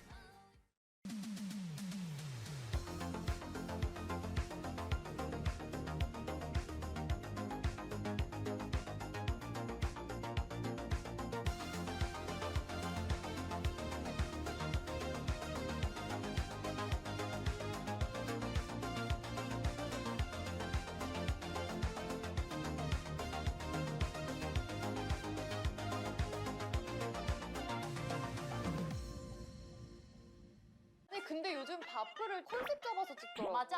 주방 요리사처럼 여기만 은근히 뭘로 가리는 그런 것도 봤어. 프라이팬으로 가리나? 아 그럼 프라이팬 크기에 따라서 디자인해 볼 수 있는 거야?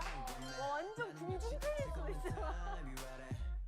타이밍 오래 걸리니? 형 드론이 그러니까 드론이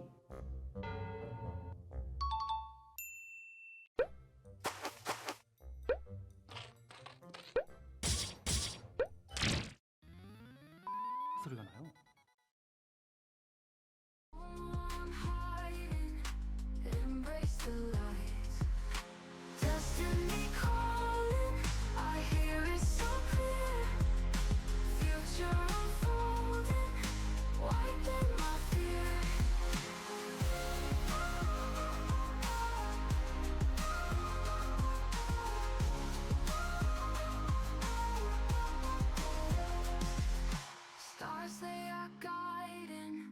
Shining so bright, no more I'm hiding, embrace the light.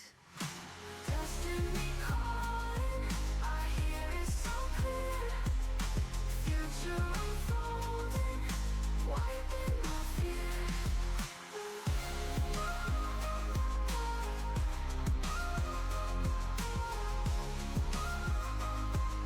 Wiping my fear.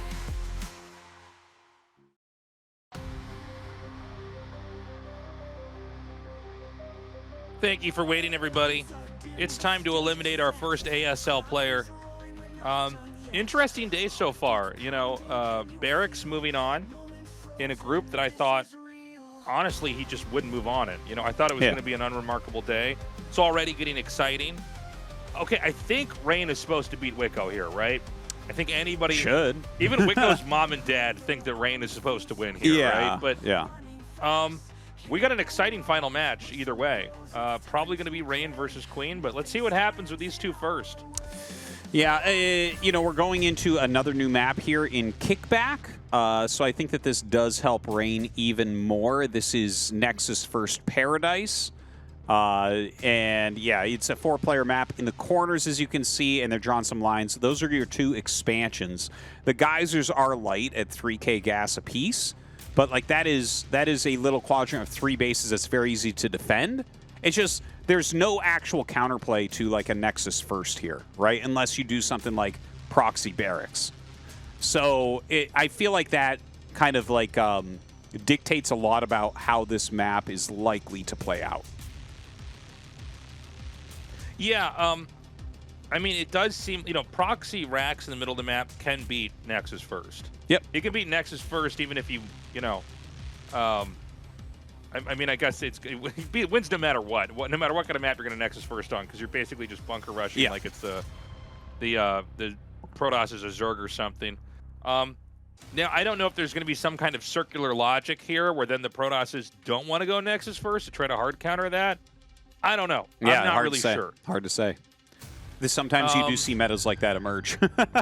Yeah, it looks like nobody's taking advantage of the map, but that's because they're trying to hard counter the hard counter, if that makes sense. Yeah. All right, let's get into this. It's going to be Kickback Rain versus Wico. All right, let's go.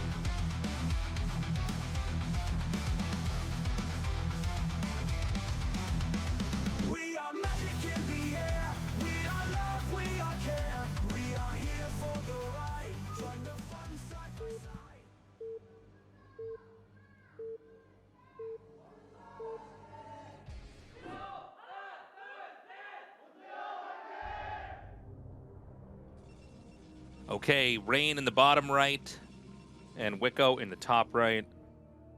Let's see if it's Nexus First. I feel like it's gotta be, but then again, if I'm Wico, I would be 2-raxing in the middle of the map so hard right now. Tastosis. I would have done that against Queen also. Yeah, like, I don't know. You know, this is a map I haven't personally played around on that much, but it does seem like obviously there's some Wico support here. No doubt one of the guys from BattleNet on Wico that we play. Yeah. Yeah, I actually heard a big cheer there for him. So I think there's actually probably a lot of his clan members came. So that's kind of cool. You know, congrats to them for getting a player in that loves the team so much he doesn't even use his own ID.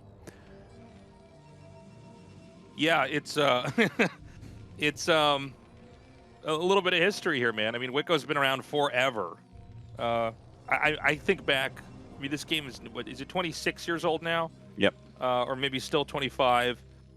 It's so old. And I remember seeing Wico players like in the first couple years of the game being out. Really? You know, like or, you know, before Warcraft 3 was the thing. Before. I mean, it's an ancient, historic clan. It's cool. It's still around. It's still going strong. You'll encounter Wico people on BattleNet all the time. Even in like C rank and D rank, there's a couple Wico players. Well, it does look like this is going to be a Nexus First here from Rain, and scouting about the same time. Again, no big surprise.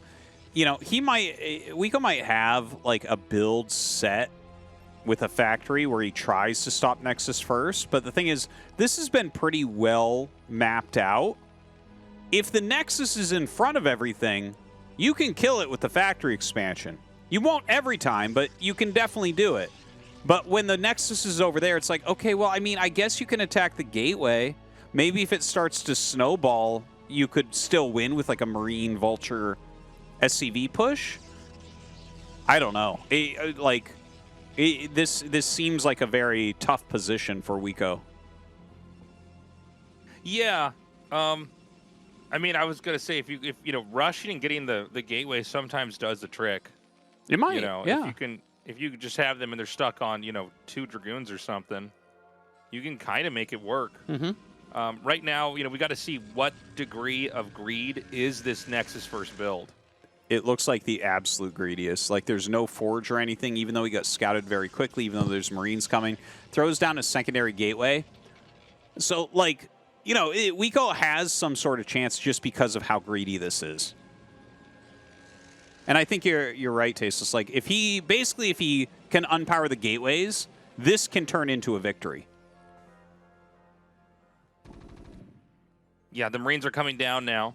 Now, if you don't kill this rush, I'm sorry, if this rush doesn't kill the Protoss is what I'm trying to say, this game's basically over. There's not a real road to recovery. You don't go back and go, well, I guess I should start my command center now. Yeah. Protoss is getting so ahead by having probes come out at both of these Nexuses. It looks like he's stopped now because he knows the rush is coming, but he already has so many workers. Here's the SCV pull. This is going to be the climax. Like right here, just minutes into this game. I'd love to see how many SCVs there are. I hope he pulled 10. Like, I think you need to take this so seriously. Okay, it's actually just the standard 8, which I'm a little bit surprised just because you have to kill him. Like, there's no option here, and it's not like you can kill the Nexus and go back. That's not realistic. You actually have to literally kill him right now. So the SCVs get out. He actually traps this goon. You got to cancel that pylon, man. Oh, okay, he actually targets the back SCV. That was smarter. Okay, the Zealot coming up, and some pretty decent micro so far, but that is a pretty solid bunker that he has. Yeah, the bunker's up, but the Dragoon range is coming along. If you basically get Dragoons with range, you can hold this. A battery's going to come down here. He can't get the Vultures in here to help with the fight because this is a wall, and when the pylon goes down, he can try to inch in a little bit further. I think the bunker can hit, both the gateways, but I don't know that Rain loses here. I mean, you can give the... Oh, hold on. He's going to dive. Yeah, this is very important here. The Zealot actually kind of gets on top of things, but Rain is attacking his own pylon instead of units. Wow, if he loses this game, man. Like, he just put a ton of damage on his own pylon. The Zealot didn't do anything in this fight. I can't wait for the translated video of everyone making fun of him if he loses this Tasteless. Some bad micro there from Rain, no doubt. Another Dragoon pops out. Yeah, it actually looks like he's still just going to hold. Yeah, I don't think you can get a Marine in there. I think even if you tried to get the Vulture in the front to soak up damage. Yeah. The other thing is that this gateway is still powered. He's still making Dragoons with this. It's going to take forever because you can't target things with a bunker. Yeah. It's one of the little subtle things that actually makes this game beautiful is bunkers are tough to deal with, but they attack whatever. Each Marine just targets something. It can't be micromanaged. And so a lot of times in rushes like these, your building can last a little bit longer. And so he's going to have at least these 5 Dragoons. And look, a lot of probes are killed, but remember, it's double Nexus. Yeah. By the way, Dragoon range still coming along here. Any second that's going to be done and the counterplay is going to kick in. Yeah, in fact, he's unloading mostly here and trying to buy a little bit of time. I bet you mines should be almost done. And, like, he killed like an okay-ish amount of probes. It's just that like, if he had a command center done right now, he'd be okay, but you can't do that with this build. So right now we have Wico so far behind. The best he can kind of do is try to lay some mines down. Look at this. Rain is just blocking any sort of shenanigans here. And yeah, this looks pretty hopeless. Yeah, this just looks really bad, man. Now another SCV has to be pulled to repair this. You need at least 2 SCVs if there's 2 Dragoons. 3 if there's 3. So, like, the tank's going to come out. He can drive this away. The command center's building up here. But again, right now, Rain is just getting so much further ahead. Remember that both sides lost a lot of workers. It wasn't like it was just Protoss that lost probes in that. So you're just able to produce on a level that's so scary right now.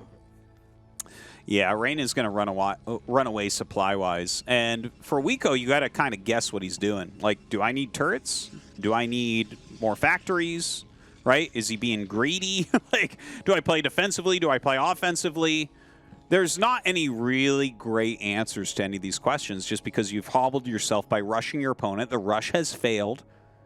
And the rush failed while your opponent was doing one of the greediest builds that exists in the entire game. So you're just naturally going to be incredibly far behind here.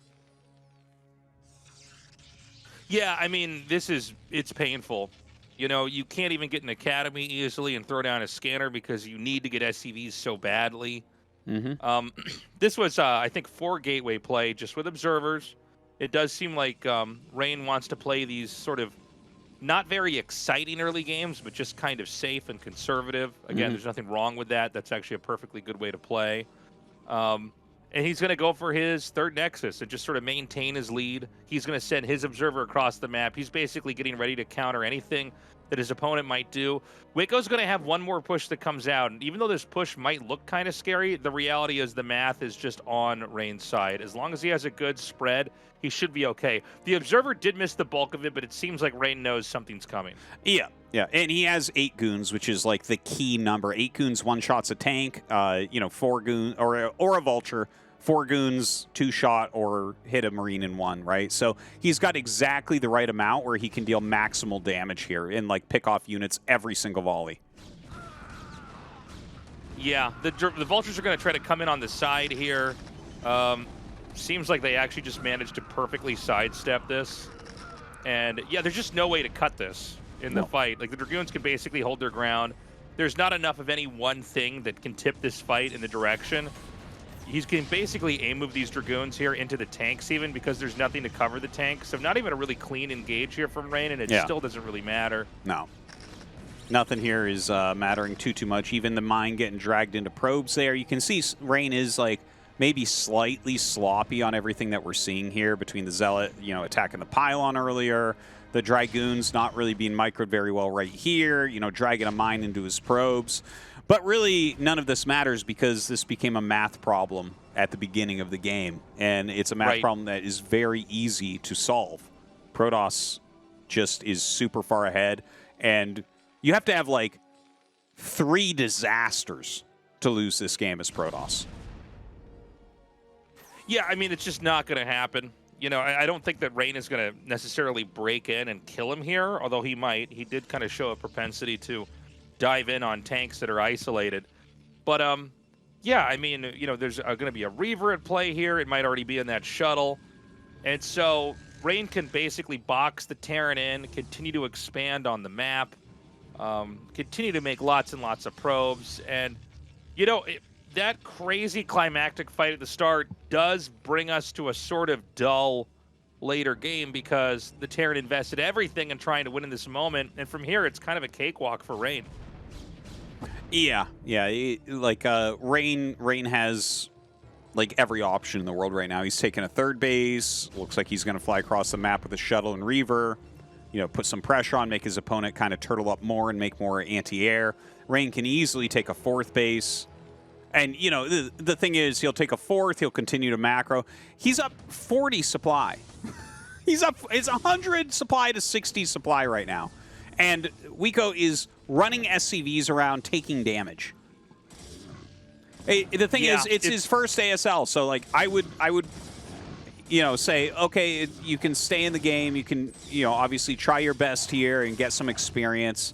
He knows he's dead. He's an ASL player at this point, right? Like this is his first ASL, but when you're good enough to get there, you've lost in this position 1,000 times already. Yeah, I mean, let him play it out. We don't know if he's going to be back at an ASL.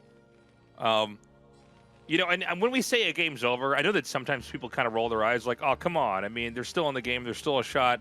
Pretty impossible to win from here. Yeah. I mean, Tastosis kind of mentioned this earlier. Like, you could really screw up. You could have all your Dragoons run into spider mines a couple times over, and maybe you come back that way. And every once in a while, we do have a pro match where something like that happens. But realistically, if you want to appreciate how this game started and how it should end, the analysis is that straightforward. Yeah. Like, you could give the control of Wico's position to 5 flashes that are all linked in their minds and all have 5 different screens and can micro 5 things at once, and I would still put $1,000 to $1 on Rain. Like, it's just not there's no tools for it. There's no supply for it. He's like, he's doing his best. He's sieging up. He's getting himself into a position where he's going to have an army he can fight with. But if you look at this, like, Rain is exploding in his economy. He's getting this 4th base mining right now. Look at this, 150 to 90. That is a gigantic difference, and it's going to continue to look bad like that. Yeah, I mean, this is a Terran that doesn't have that 3rd base up yet. It looks like he might even be trying to dive into the expansion now. Just try to hit any other location where, the other player might not be ready. And so far, it's going to work. He should be able to take out this tank and then start to target some SCVs. And I mean, again, it just gets worse. And this doesn't really cost anything for Rain to do right now. He's going to drop another Reaver here. You can see that he wasn't able to get the shot off. But I mean, in a little bit, Protoss is going to max out. I don't know if it's going to be one of these games where he's going to try to run in and just clobber the guy to death over and over with maxed out armies, or if he's going to take the whole map and put gateways at the other 2 starting locations. But yeah, it's rough. Yeah, I think as you're approaching max, it's okay to attack in. It's a mostly Zealot Dragoon army, so like if you can trade at all, right? So if he's mining twice as much, he can be like twice as cost inefficient and be completely fine here. Not that many workers really for Wico. He did lose some workers there during that harassment. He has some good mine coverage on the map. He has a reasonable idea of what's going on and starting to push up. I think the only play here for Wico is to try to set up an unbelievably cost-efficient defense and hope that Rain just lazily attacks in over and over. Okay, the push is going to come out. Let's see how Wico's control is going to be. It's not that many vultures. I'm a little bit surprised that Rain is going to back up, and I think he just wants to kind of play an organized game here. He's going to make sure his Zealots are in the front and then try to push in from there. And a lot of the splash damage that falls on these Zealots will also connect onto the tanks. This should be GG. The Zealots are going to surround the tanks. That's it. Rain takes that game. And, yeah, I mean, hey, I think Wico put up a great fight. I think the push at the start was not a bad idea. Rain just held it very, very well. Made sure to make that cybernetics core stay alive and stay powered. Even more importantly than just not letting it die, you got to make sure it's still upgrading Dragoon range. When Dragoon range finishes, Terrans really have a hard time with rushes. Yeah. Dragoon range, just say you kind of outrange everything they have at that point. It's very tough. So Rain takes a pretty easy victory here against Wico. Honestly, I don't think Wico played particularly poorly or anything today. For a first-time showing for a pretty unknown player in an ASL type tournament, of course SSL now, I think he did well. So we'll see if he can make it back in any future seasons. It's a tough thing to deliver upon, but a good job to him. I think he showed well for his clan. It's a dream to play in an ASL, man. If you've been a fan of StarCraft and these guys have been playing their whole lives, it's cool that he made it this far. It's a privilege to try to play against someone like Rain, someone who's won previous ASLs here. It did seem like the Dragoon was going to get stuck. Yeah. And, right when it seems like it might be too much to deal with, you can see the probes get pulled in. And you don't care how many probes you lose as long as the Dragoon range gets done here and you've got a couple Dragoons left over. You can basically outrange Marines, Vultures, SCVs, the bunker even, all that. Yeah, it sends the probes back even at that point. He's taking damage on everything. Maybe the gates should have been targeted down more quickly or something like that. You have to overwhelm if you're going to win that way. But doesn't work out. Rain going on to our final match of the night against Queen. Should be an excellent one. We'll be right back for the final match of the night.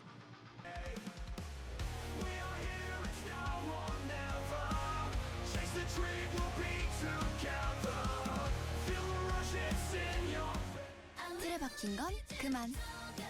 구속은 사양할게. 부담 없는 게 좋아. 통신을 내 방식대로. Live my life. Live M.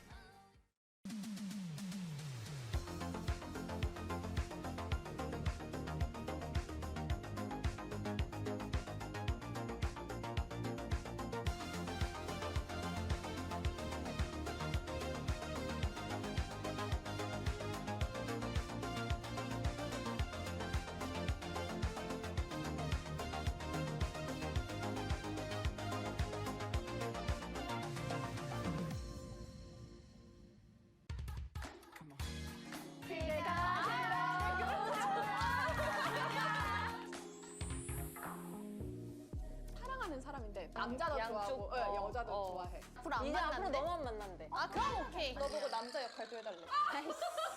20년 지기? 제 첫사랑이랑 완전 20년지기 친구랑 한 적 있어요? 뭘 지금도 아니 사귄 적이 있냐고. 사귄 적이 짝사랑 한다. 이건 바람 아니라 생각해. 일기장을 봐버렸어. 구경이에게 너무 미안하다. 구경이가 키스할 때도 그 여자 생각이 났다.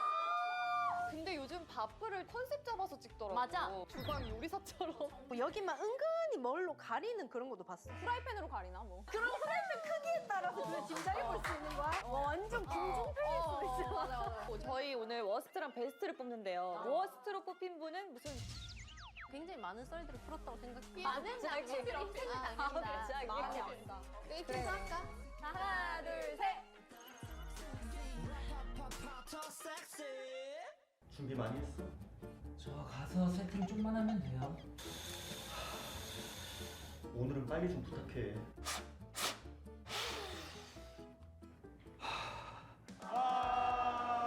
때문에 오래 걸리니? 형, 드론이 그러니까 사각 약간 디테일이 좀 떨어지시더라고요. 사각? 형 게임 내 스타리그 지켜보도록 하겠습니다.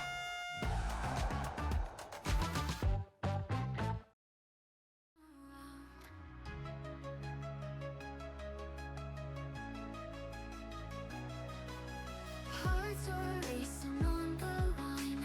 In this moment we define every step and every sign. Fighting for this dream is mine. Battleground, we stand our ground. Raise our voices, hear the sound.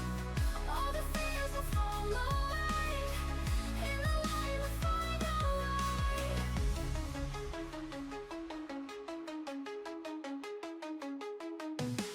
Facing darkness, head held high. Through the storms we will not sigh. With our hope we'll touch the sky. Stronger with each battle cry. In the ashes we will rise. See the fire in our eyes. Never ending, endless skies. Victory within our ties. Battleground, we stand our ground. Raise our voices, hear the sound. All the fears will fall away. In the light we'll find our way.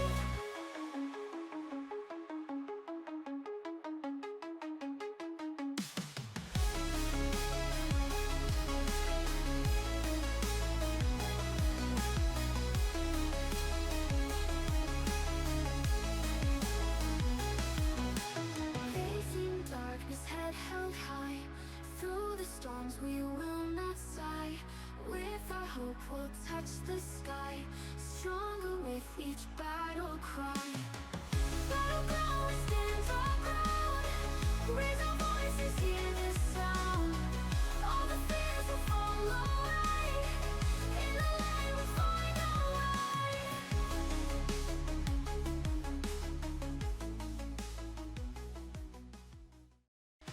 SSL, we fight tonight. Battles in the storyline. From the shadows to the dream. We are the SOOP StarCraft League.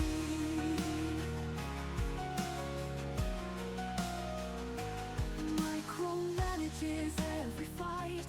Macro plans in black and white. Welcome back, everyone. It's time for the final match. This is going to be a fun one. You know, I knew we were going to have a Queen versus Rain match here. I didn't know that the stakes were going to be this high. I thought it was going to be on the winner's match and we would just sort of move on from there. But the idea that one of these two gets eliminated on the first day of the SSL, formerly known as the ASL, that is insane. Yeah, it's a wild matchup. There's no question about that. I'm not sure who I think is going to win this because I actually think that Queen looks like he's probably in better shape than Rain, which would stand to reason, although neither of them have been super impressive lately. Obviously, Rain is not active all the time, but Queen, not even making it in last season, losing to literally an A-rank player that just Marine rushed him. So You know, neither of them at the pinnacle of their games, so to say, right now. But that being said, I'm actually a big fan of Rain's Protoss vs. Zerg. I think I really like the way he plays it. I feel like he's a little bit more Dragoon heavy, a little bit less on the Zealots. Some smart mind games get mixed in from him as well. So I think it's going to be a good match. Yeah, you know, it's a good point. Like, neither of these guys have been blowing everybody away lately, but if you just follow the history of StarCraft or even the history of ASL, and like, I think for a lot of people, ASL is so legendary, but that's like a short period of StarCraft history when you look at the grand scheme of things. But if you follow the recent history, which is mainly ASL, these guys are gods. They just haven't looked great in the last 2 seasons or so. Yeah, that's a good way to put it for sure. But 2 of our most accomplished players from each of their respective races. So, should be a good match coming up here. Not sure what the map is as of yet. Excited to see what PVZ is going to look like on some of these, actually. I'd really like to see Kickback with PVZ, but obviously, you know, I think we're going to a different map here. And it's going to be Radeon. Ah, damn, the map that we all know already so well. Well, it should be a pretty sick PVZ, nonetheless. I can't wait to see who's going to take this. I do think you make a good point, Artosis, that Rain is like pretty scary PVZ. Yes. He seems to make that matchup look so easy. Guys, we're getting into this. We're going to the map Radeon for the final game of this SSL. Rain versus Queen is going to be our match. Let's do this.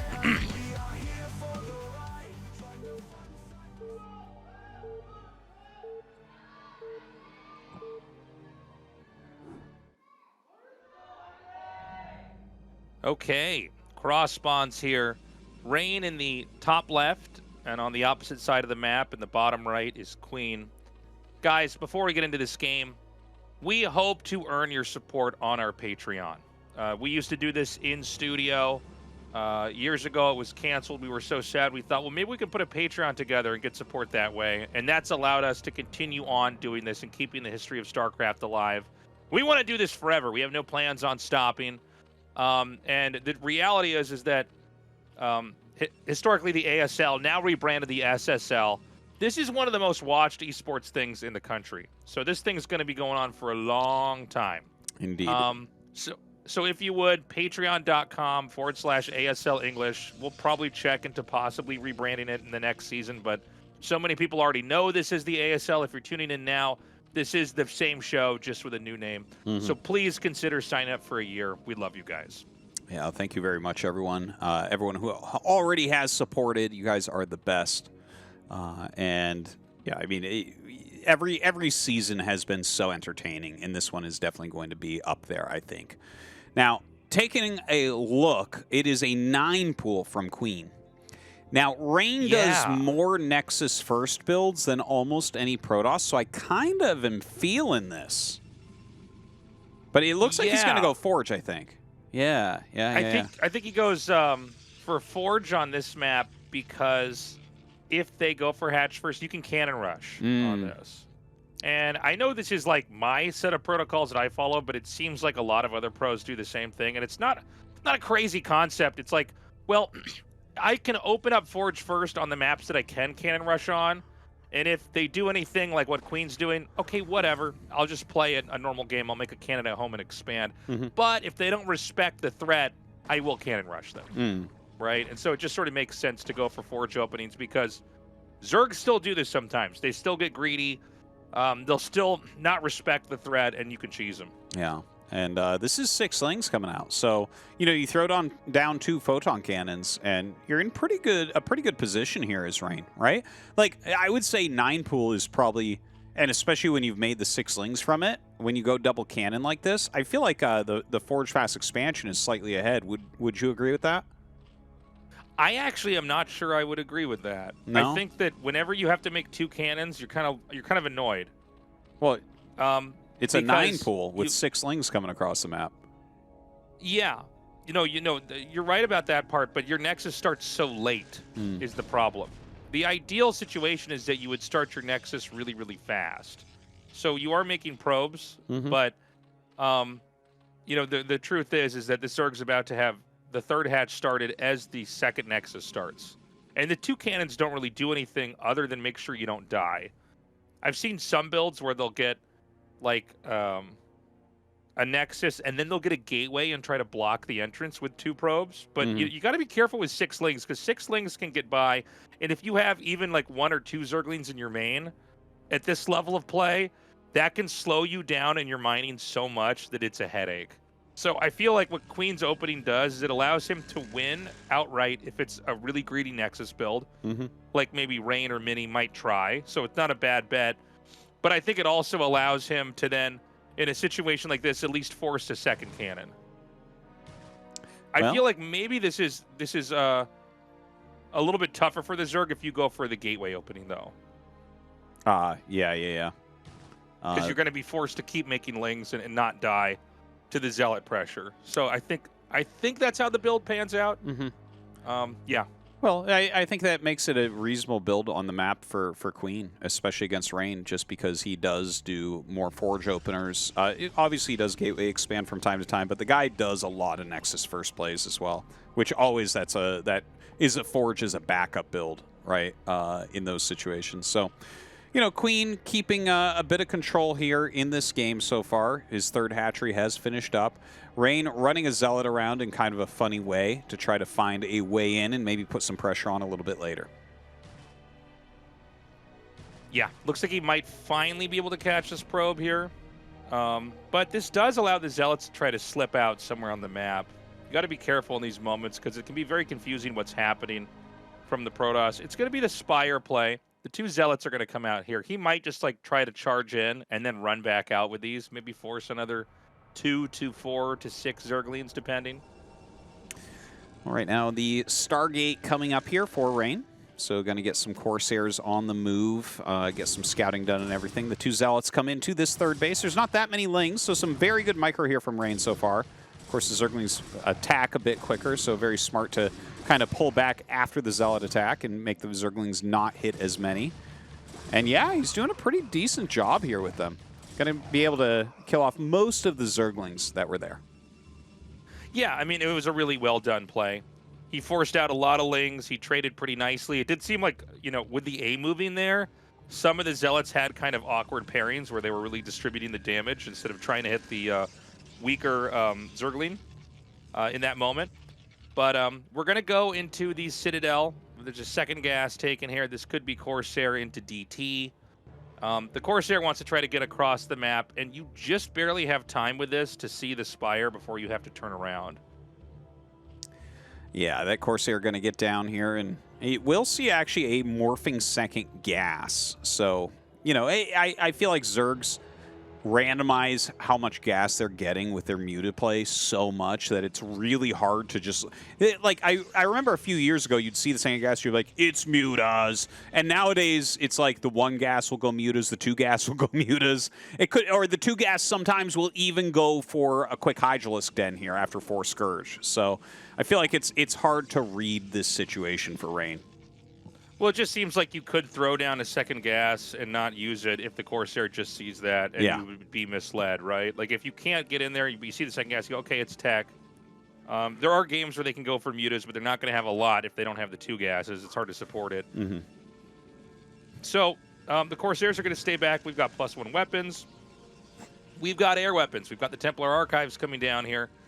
And this is a pretty solid standard build here from Rain. You're basically getting just a couple of Zealots, but basically powering up. You're getting all the tech that you need. The Zerg is going into the 6 hatch play, so there's going to be a real fighting force here on the map. In what is turning out to be a pretty classical ZVP. A couple Greek colonies going down here for Queen as well as he prepares to defend everything. Some mutas do end up popping out. So we'll see what he's able to get done with that. You know, we have really good placements from Rain. I really like that 1 photon cannon blocking Scourge from sniping his Corsairs as they come out. Still +1 Corsair weapons on the way, so kind of nice he hasn't canceled that against the incoming Mutalisks. Yeah, getting the air weapons upgrade is pretty good. He wants to have enough Corsairs that he can basically counter the mutas here. He sends that 1 Zealot up there. By the way, it's 3 gases. So, I mean, that's That's going to be a lot of possible mutas here. This could come into one of these things where it's going to be a strong arming fight for who can get air dominance. You know, if the Protoss wins, they're going to be able to kill all the overlords and kind of lock the Zerg out of production. If the Zerg can win, the Protoss can never really leave his base until the Corsairs are remade. And a lot of times that's kind of all you need to do early on. Now, we don't see an armor upgrade on these mutas, but I would not be surprised if there's one in the making. It seems like there must be. I'd be surprised if he wasn't going to go for that. Now, Rain, of course, getting that +1. He has 7 Corsairs already, building some more photon cannons. You know, the thing is, if you don't end up connecting with these Scourge, then Mass Muta won't do it. But as I say that, we see a bunch of Hydralisks popping out. So yeah, he has those 3 gases, but it looks like he's utilizing them a little bit more just to get those upgrades going. And this is going to be that Battle Zerg style that we see so much of, where it's just going to be so many Hydras and Mutas out on the map. For the Protoss' part, you need to make sure you protect your Templars. Now, I always find that Rain makes these games look very basic and like, when I watch him, I'm like, yeah, that's how you do it. And then I queue up a game and I can never pull it off like him. I don't know how to explain it other than that. Yeah. But he always gets exactly 4 Templars. He's continuing to make Corsairs. The Zerg, by the way, would like to ideally just jump on top of the Corsairs with the Scourge and then wipe out the main. But, yeah, I mean, we're going to have to watch the way the Mutas interact with the Scourge and the Templars here to see what kind of game we've got. If the Protoss loses all the Templars, the Hydras cannot be stopped. And a lot of times the Hydras will just run you over, kill off your entire natural, and win the game. That's right. We see 3 High Templars sitting out at that natural. He might have the other one hidden somewhere else just in case Mutas fly in. But you're right. He definitely always goes for the 4. A single DT coming out to roam about a little bit. And, of course, getting into those Dragoons more quickly with a smaller Zealot contingent. This is the thing that I mostly like about that, or rather that I most like about Rain's PvZ compared to many, many Protosses. So many Protosses I feel like are stuck in the past, making unbelievable amounts of speed Zealots and trying to run around the map.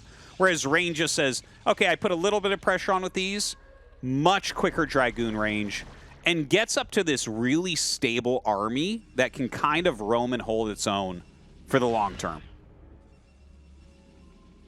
Yeah, and he's basically keeping the Corsairs side by side with the Templars. He is occasionally going out to the side to see is there anything like, you know, over my natural about to hit me. But yeah, I mean, I love this 3rd Nexus. I think this is probably the smart way to do it. If the Zerg's not containing you with lurkers, just take a 3rd Nexus before you get your 7th and 8th gateway up. You don't have to attack. You don't have to fight. Very well said. A lot of people feel like they do. You know, and I think that that's a big problem that Protoss players run into. They're like, oh, I'm always feeling behind. I have to attack.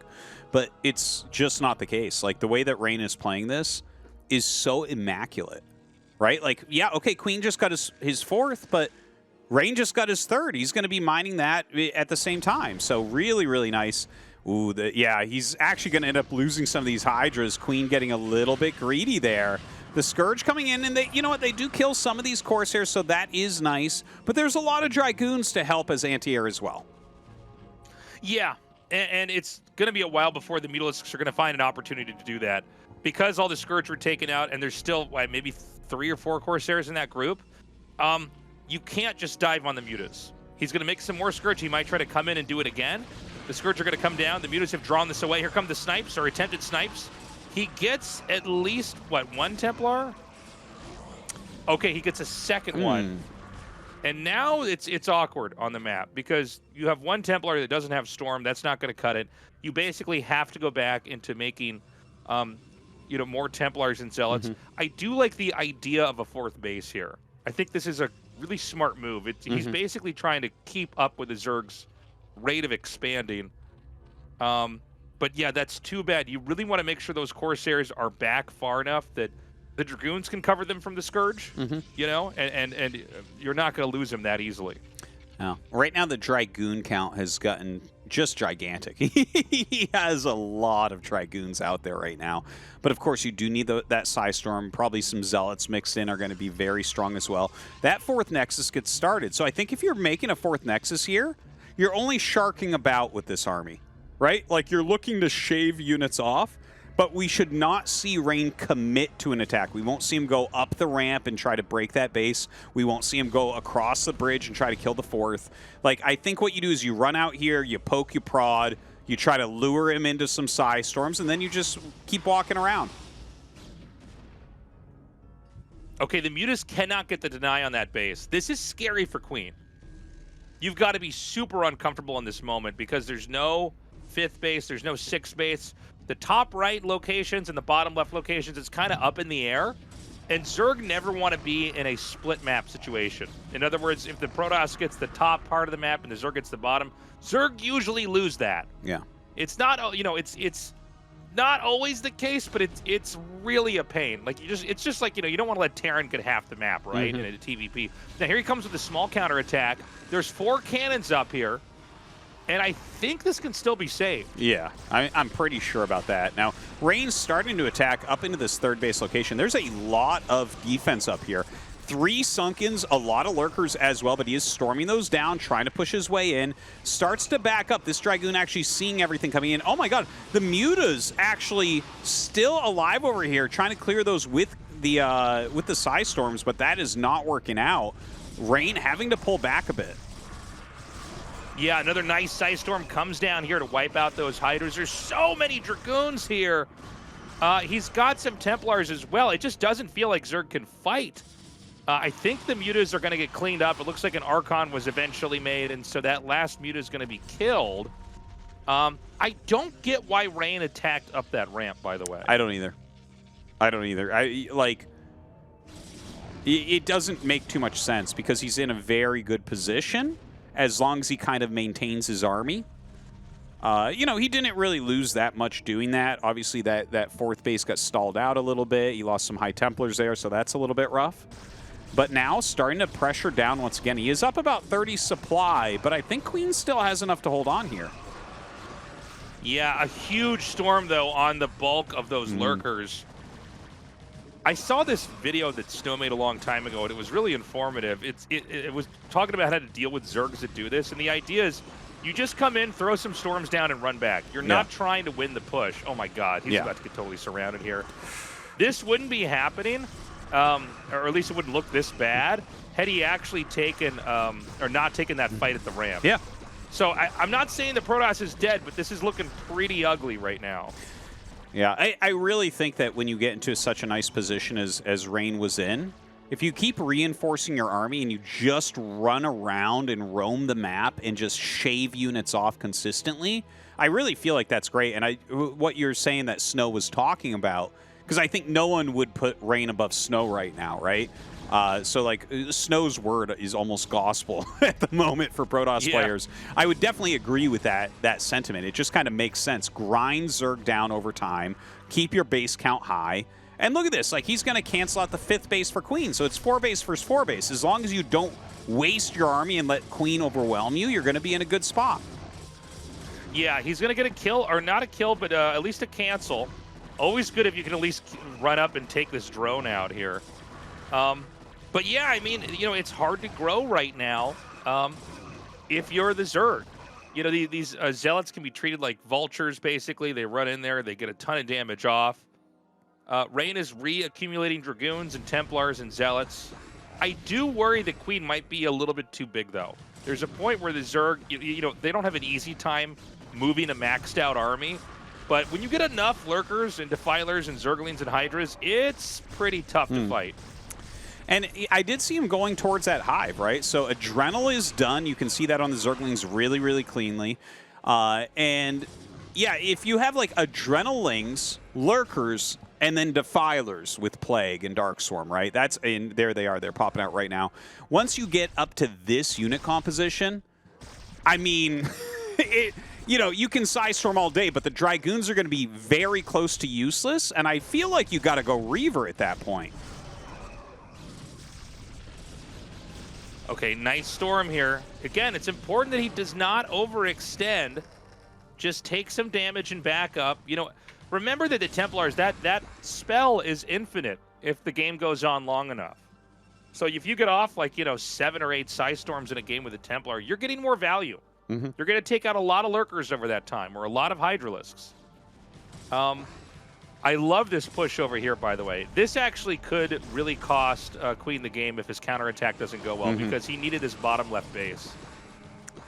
Yeah, this is a great defense by Rain, though. He holds the ramp with Zealots for a little bit. Now, some Lurkers run up, and he is going to have to try to Psystorm them down. He has a lot of High Templars in here, so it looks like he is actually going to be able to do that, but there is some efficiency happening here from Queen. Oh, very good Psystorms end up going down. The Lings do get on top of everything, but Rain has killed the bottom left, so it's still 4 base versus 4 base. Yeah, I mean, the thing is, basically, Protoss recovers this.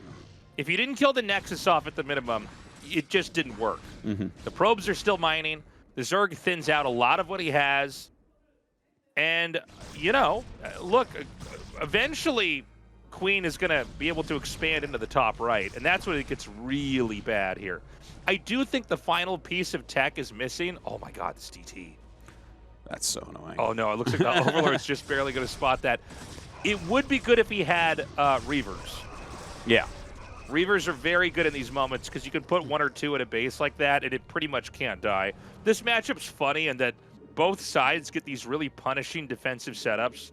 Like Cannons, Templars, Reavers, maybe even a DT in there. Zerg just can't get in there, really. Yeah. But the same is also true for, like, you know, Lurkers and Sunken Colonies and Spores. No, they both become somewhat unkillable. It feels like a lot of times it goes towards cost efficiency. So if Protoss is getting the Reavers, is getting the Psystorms and kind of maintaining them, I do feel like in that really supreme late game, Zerg starts to run out of options. You got to get really clever, like, I don't know, dropping and killing buildings and then, you know, finding ways to sway your advantages. But right now, Queen just keeps sending up, like, small attacks that Rain is clearing out very quickly. It was kind of insane. We saw a Psystorm that killed a Defiler. Like, how often do you ever actually see that interaction? Yeah, look, you know, Rain's been this perfect wrecking ball on the map. He's managed to basically poke out a base 3 times, twice at the bottom left, once at the top right. Things are mining out, like the Observer's showing right now. But, you know, the tempo of this game is one where it seems like Rain is always able to first stop, you know, the damage at his bases, and then it's a clear opening to try to move in and attack. Like, these drones, if this attack works, these drones are going to be trapped in the bottom left and will be executed. So it's going to be a huge win, and it just doesn't seem like the Lurkers can advance in this position. Yeah, he's being so cost inefficient as he attacks in. Now, there is another swarm coming down trying to clear this, but there's a lot of Archons in here. There's good Psystorms. The Cracklings, I mean, are just, it's one of the best units in the entire game, if not the best unit. So you can see it does reasonably well, but Rain, when he's got this many Archons, Psystorm, and a few Zealots out there to help tank and deal some damage, you're just not going to be able to clear it with an army of that size. This is so funny. The drones inadvertently might just get out here because they were sent a little bit too soon. They mined up at the hatchery. I got to say, this is wild because it seems like Queen might be able to push down here into the bottom left. Now, the top right is not getting the attention it needs. First of all, no shield upgrades, no observer speed upgrade is a little bit concerning here. It's just hard to deal with the Lurkers when the observers come in late and you eat a lot of damage over that time. Oh, man. He needs to get these cannons up here. Those were actually very good pickoffs. Oh, my God. He's nice both. Queen is going to get the bottom left up and mining, it looks like. Now, he's down like 70 supply. So I'm still definitely liking Rain here. But if Rain can't get another base up, he's going to be in some big trouble because his third is going to mine out very shortly. Yeah. Well, Rain needs to get this natural over here, and he needs to get Reavers. I can't believe we're still not seeing it yet. It's a little bit weird that the tech's not there. Even if it was 1 or 2 Robos with Reavers, that would be fine. Instead, he's going to push in. Now, this position is surprisingly vacant of defenses, so maybe he can actually break into this. You know, I just see Lings right now, not that many Lurkers. Well, some here they are. lurkers, yeah, they come over, but they're very clumped as they move into position. So the Psystorm's being incredibly efficient, just knocking out absolutely everything. And that looks like Rain is going to be able to kill this 4th base of Queen. And if he kills this base, Tasteless, I think the game's going to go to him. I think he's probably got it. It seems like Queen is just not working with quite enough. Kind of crazy to see, you know, sometimes 8 or even 10 Templars, you know, on the move here, but it seems like he's just got enough storms that there's no real way to get a foothold defensively. Shields finishes. That's going to be a GG.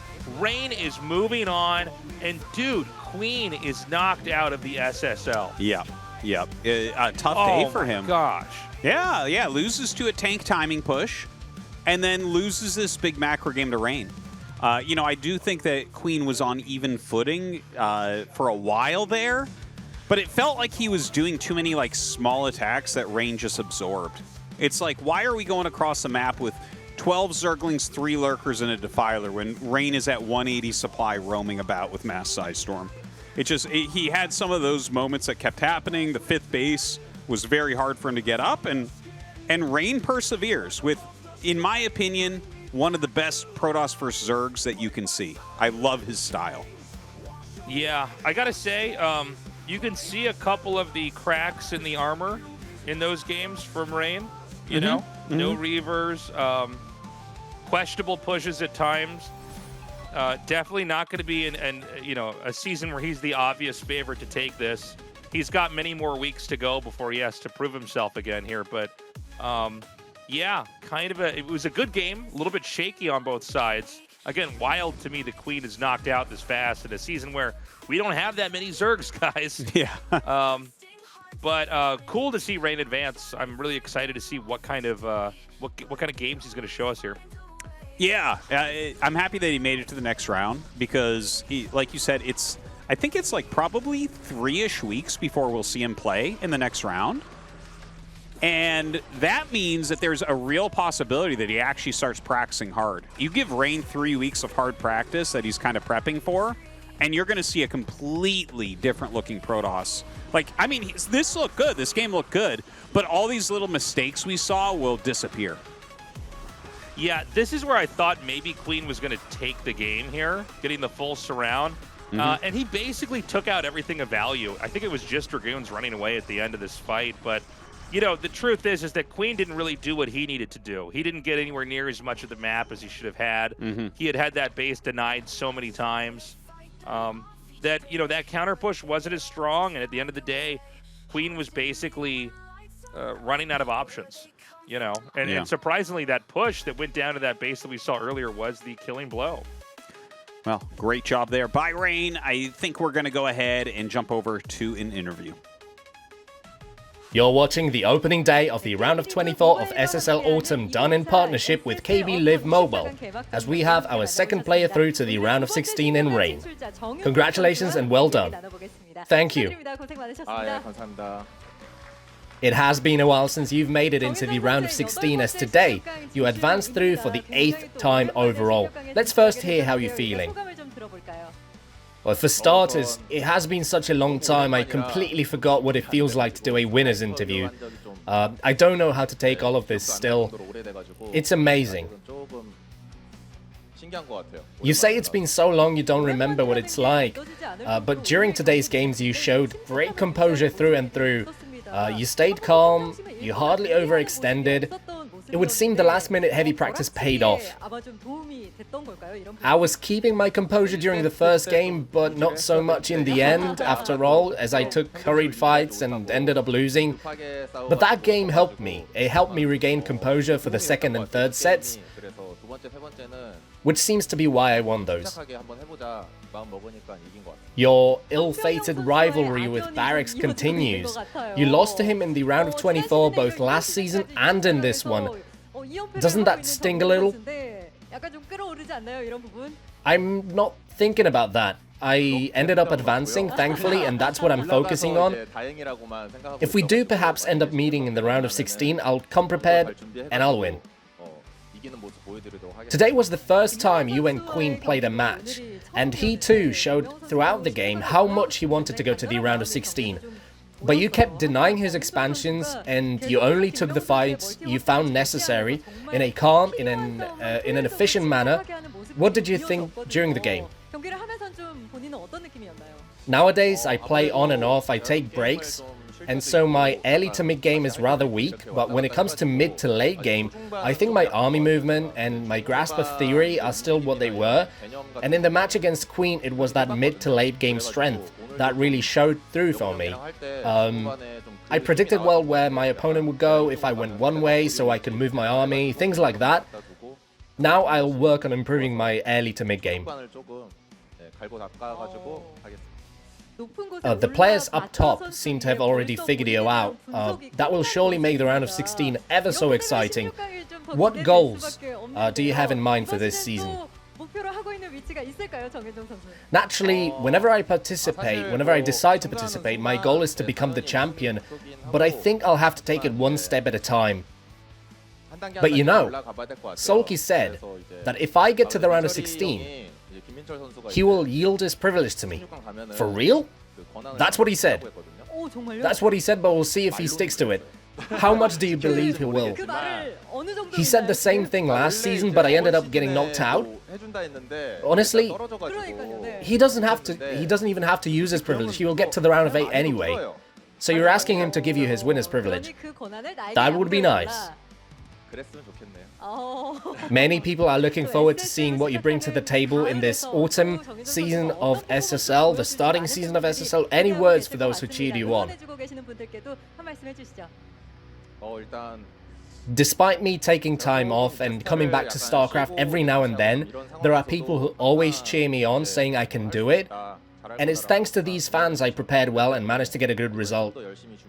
But now I won't rest on the round of 16 laurels, and I want to make it to the semi-finals. Thank you. Congratulations on making it into the round of 16. We'll look forward to great games. Thanks. And that does it for our interview with the second player advancing through to the round of 16 on the opening day.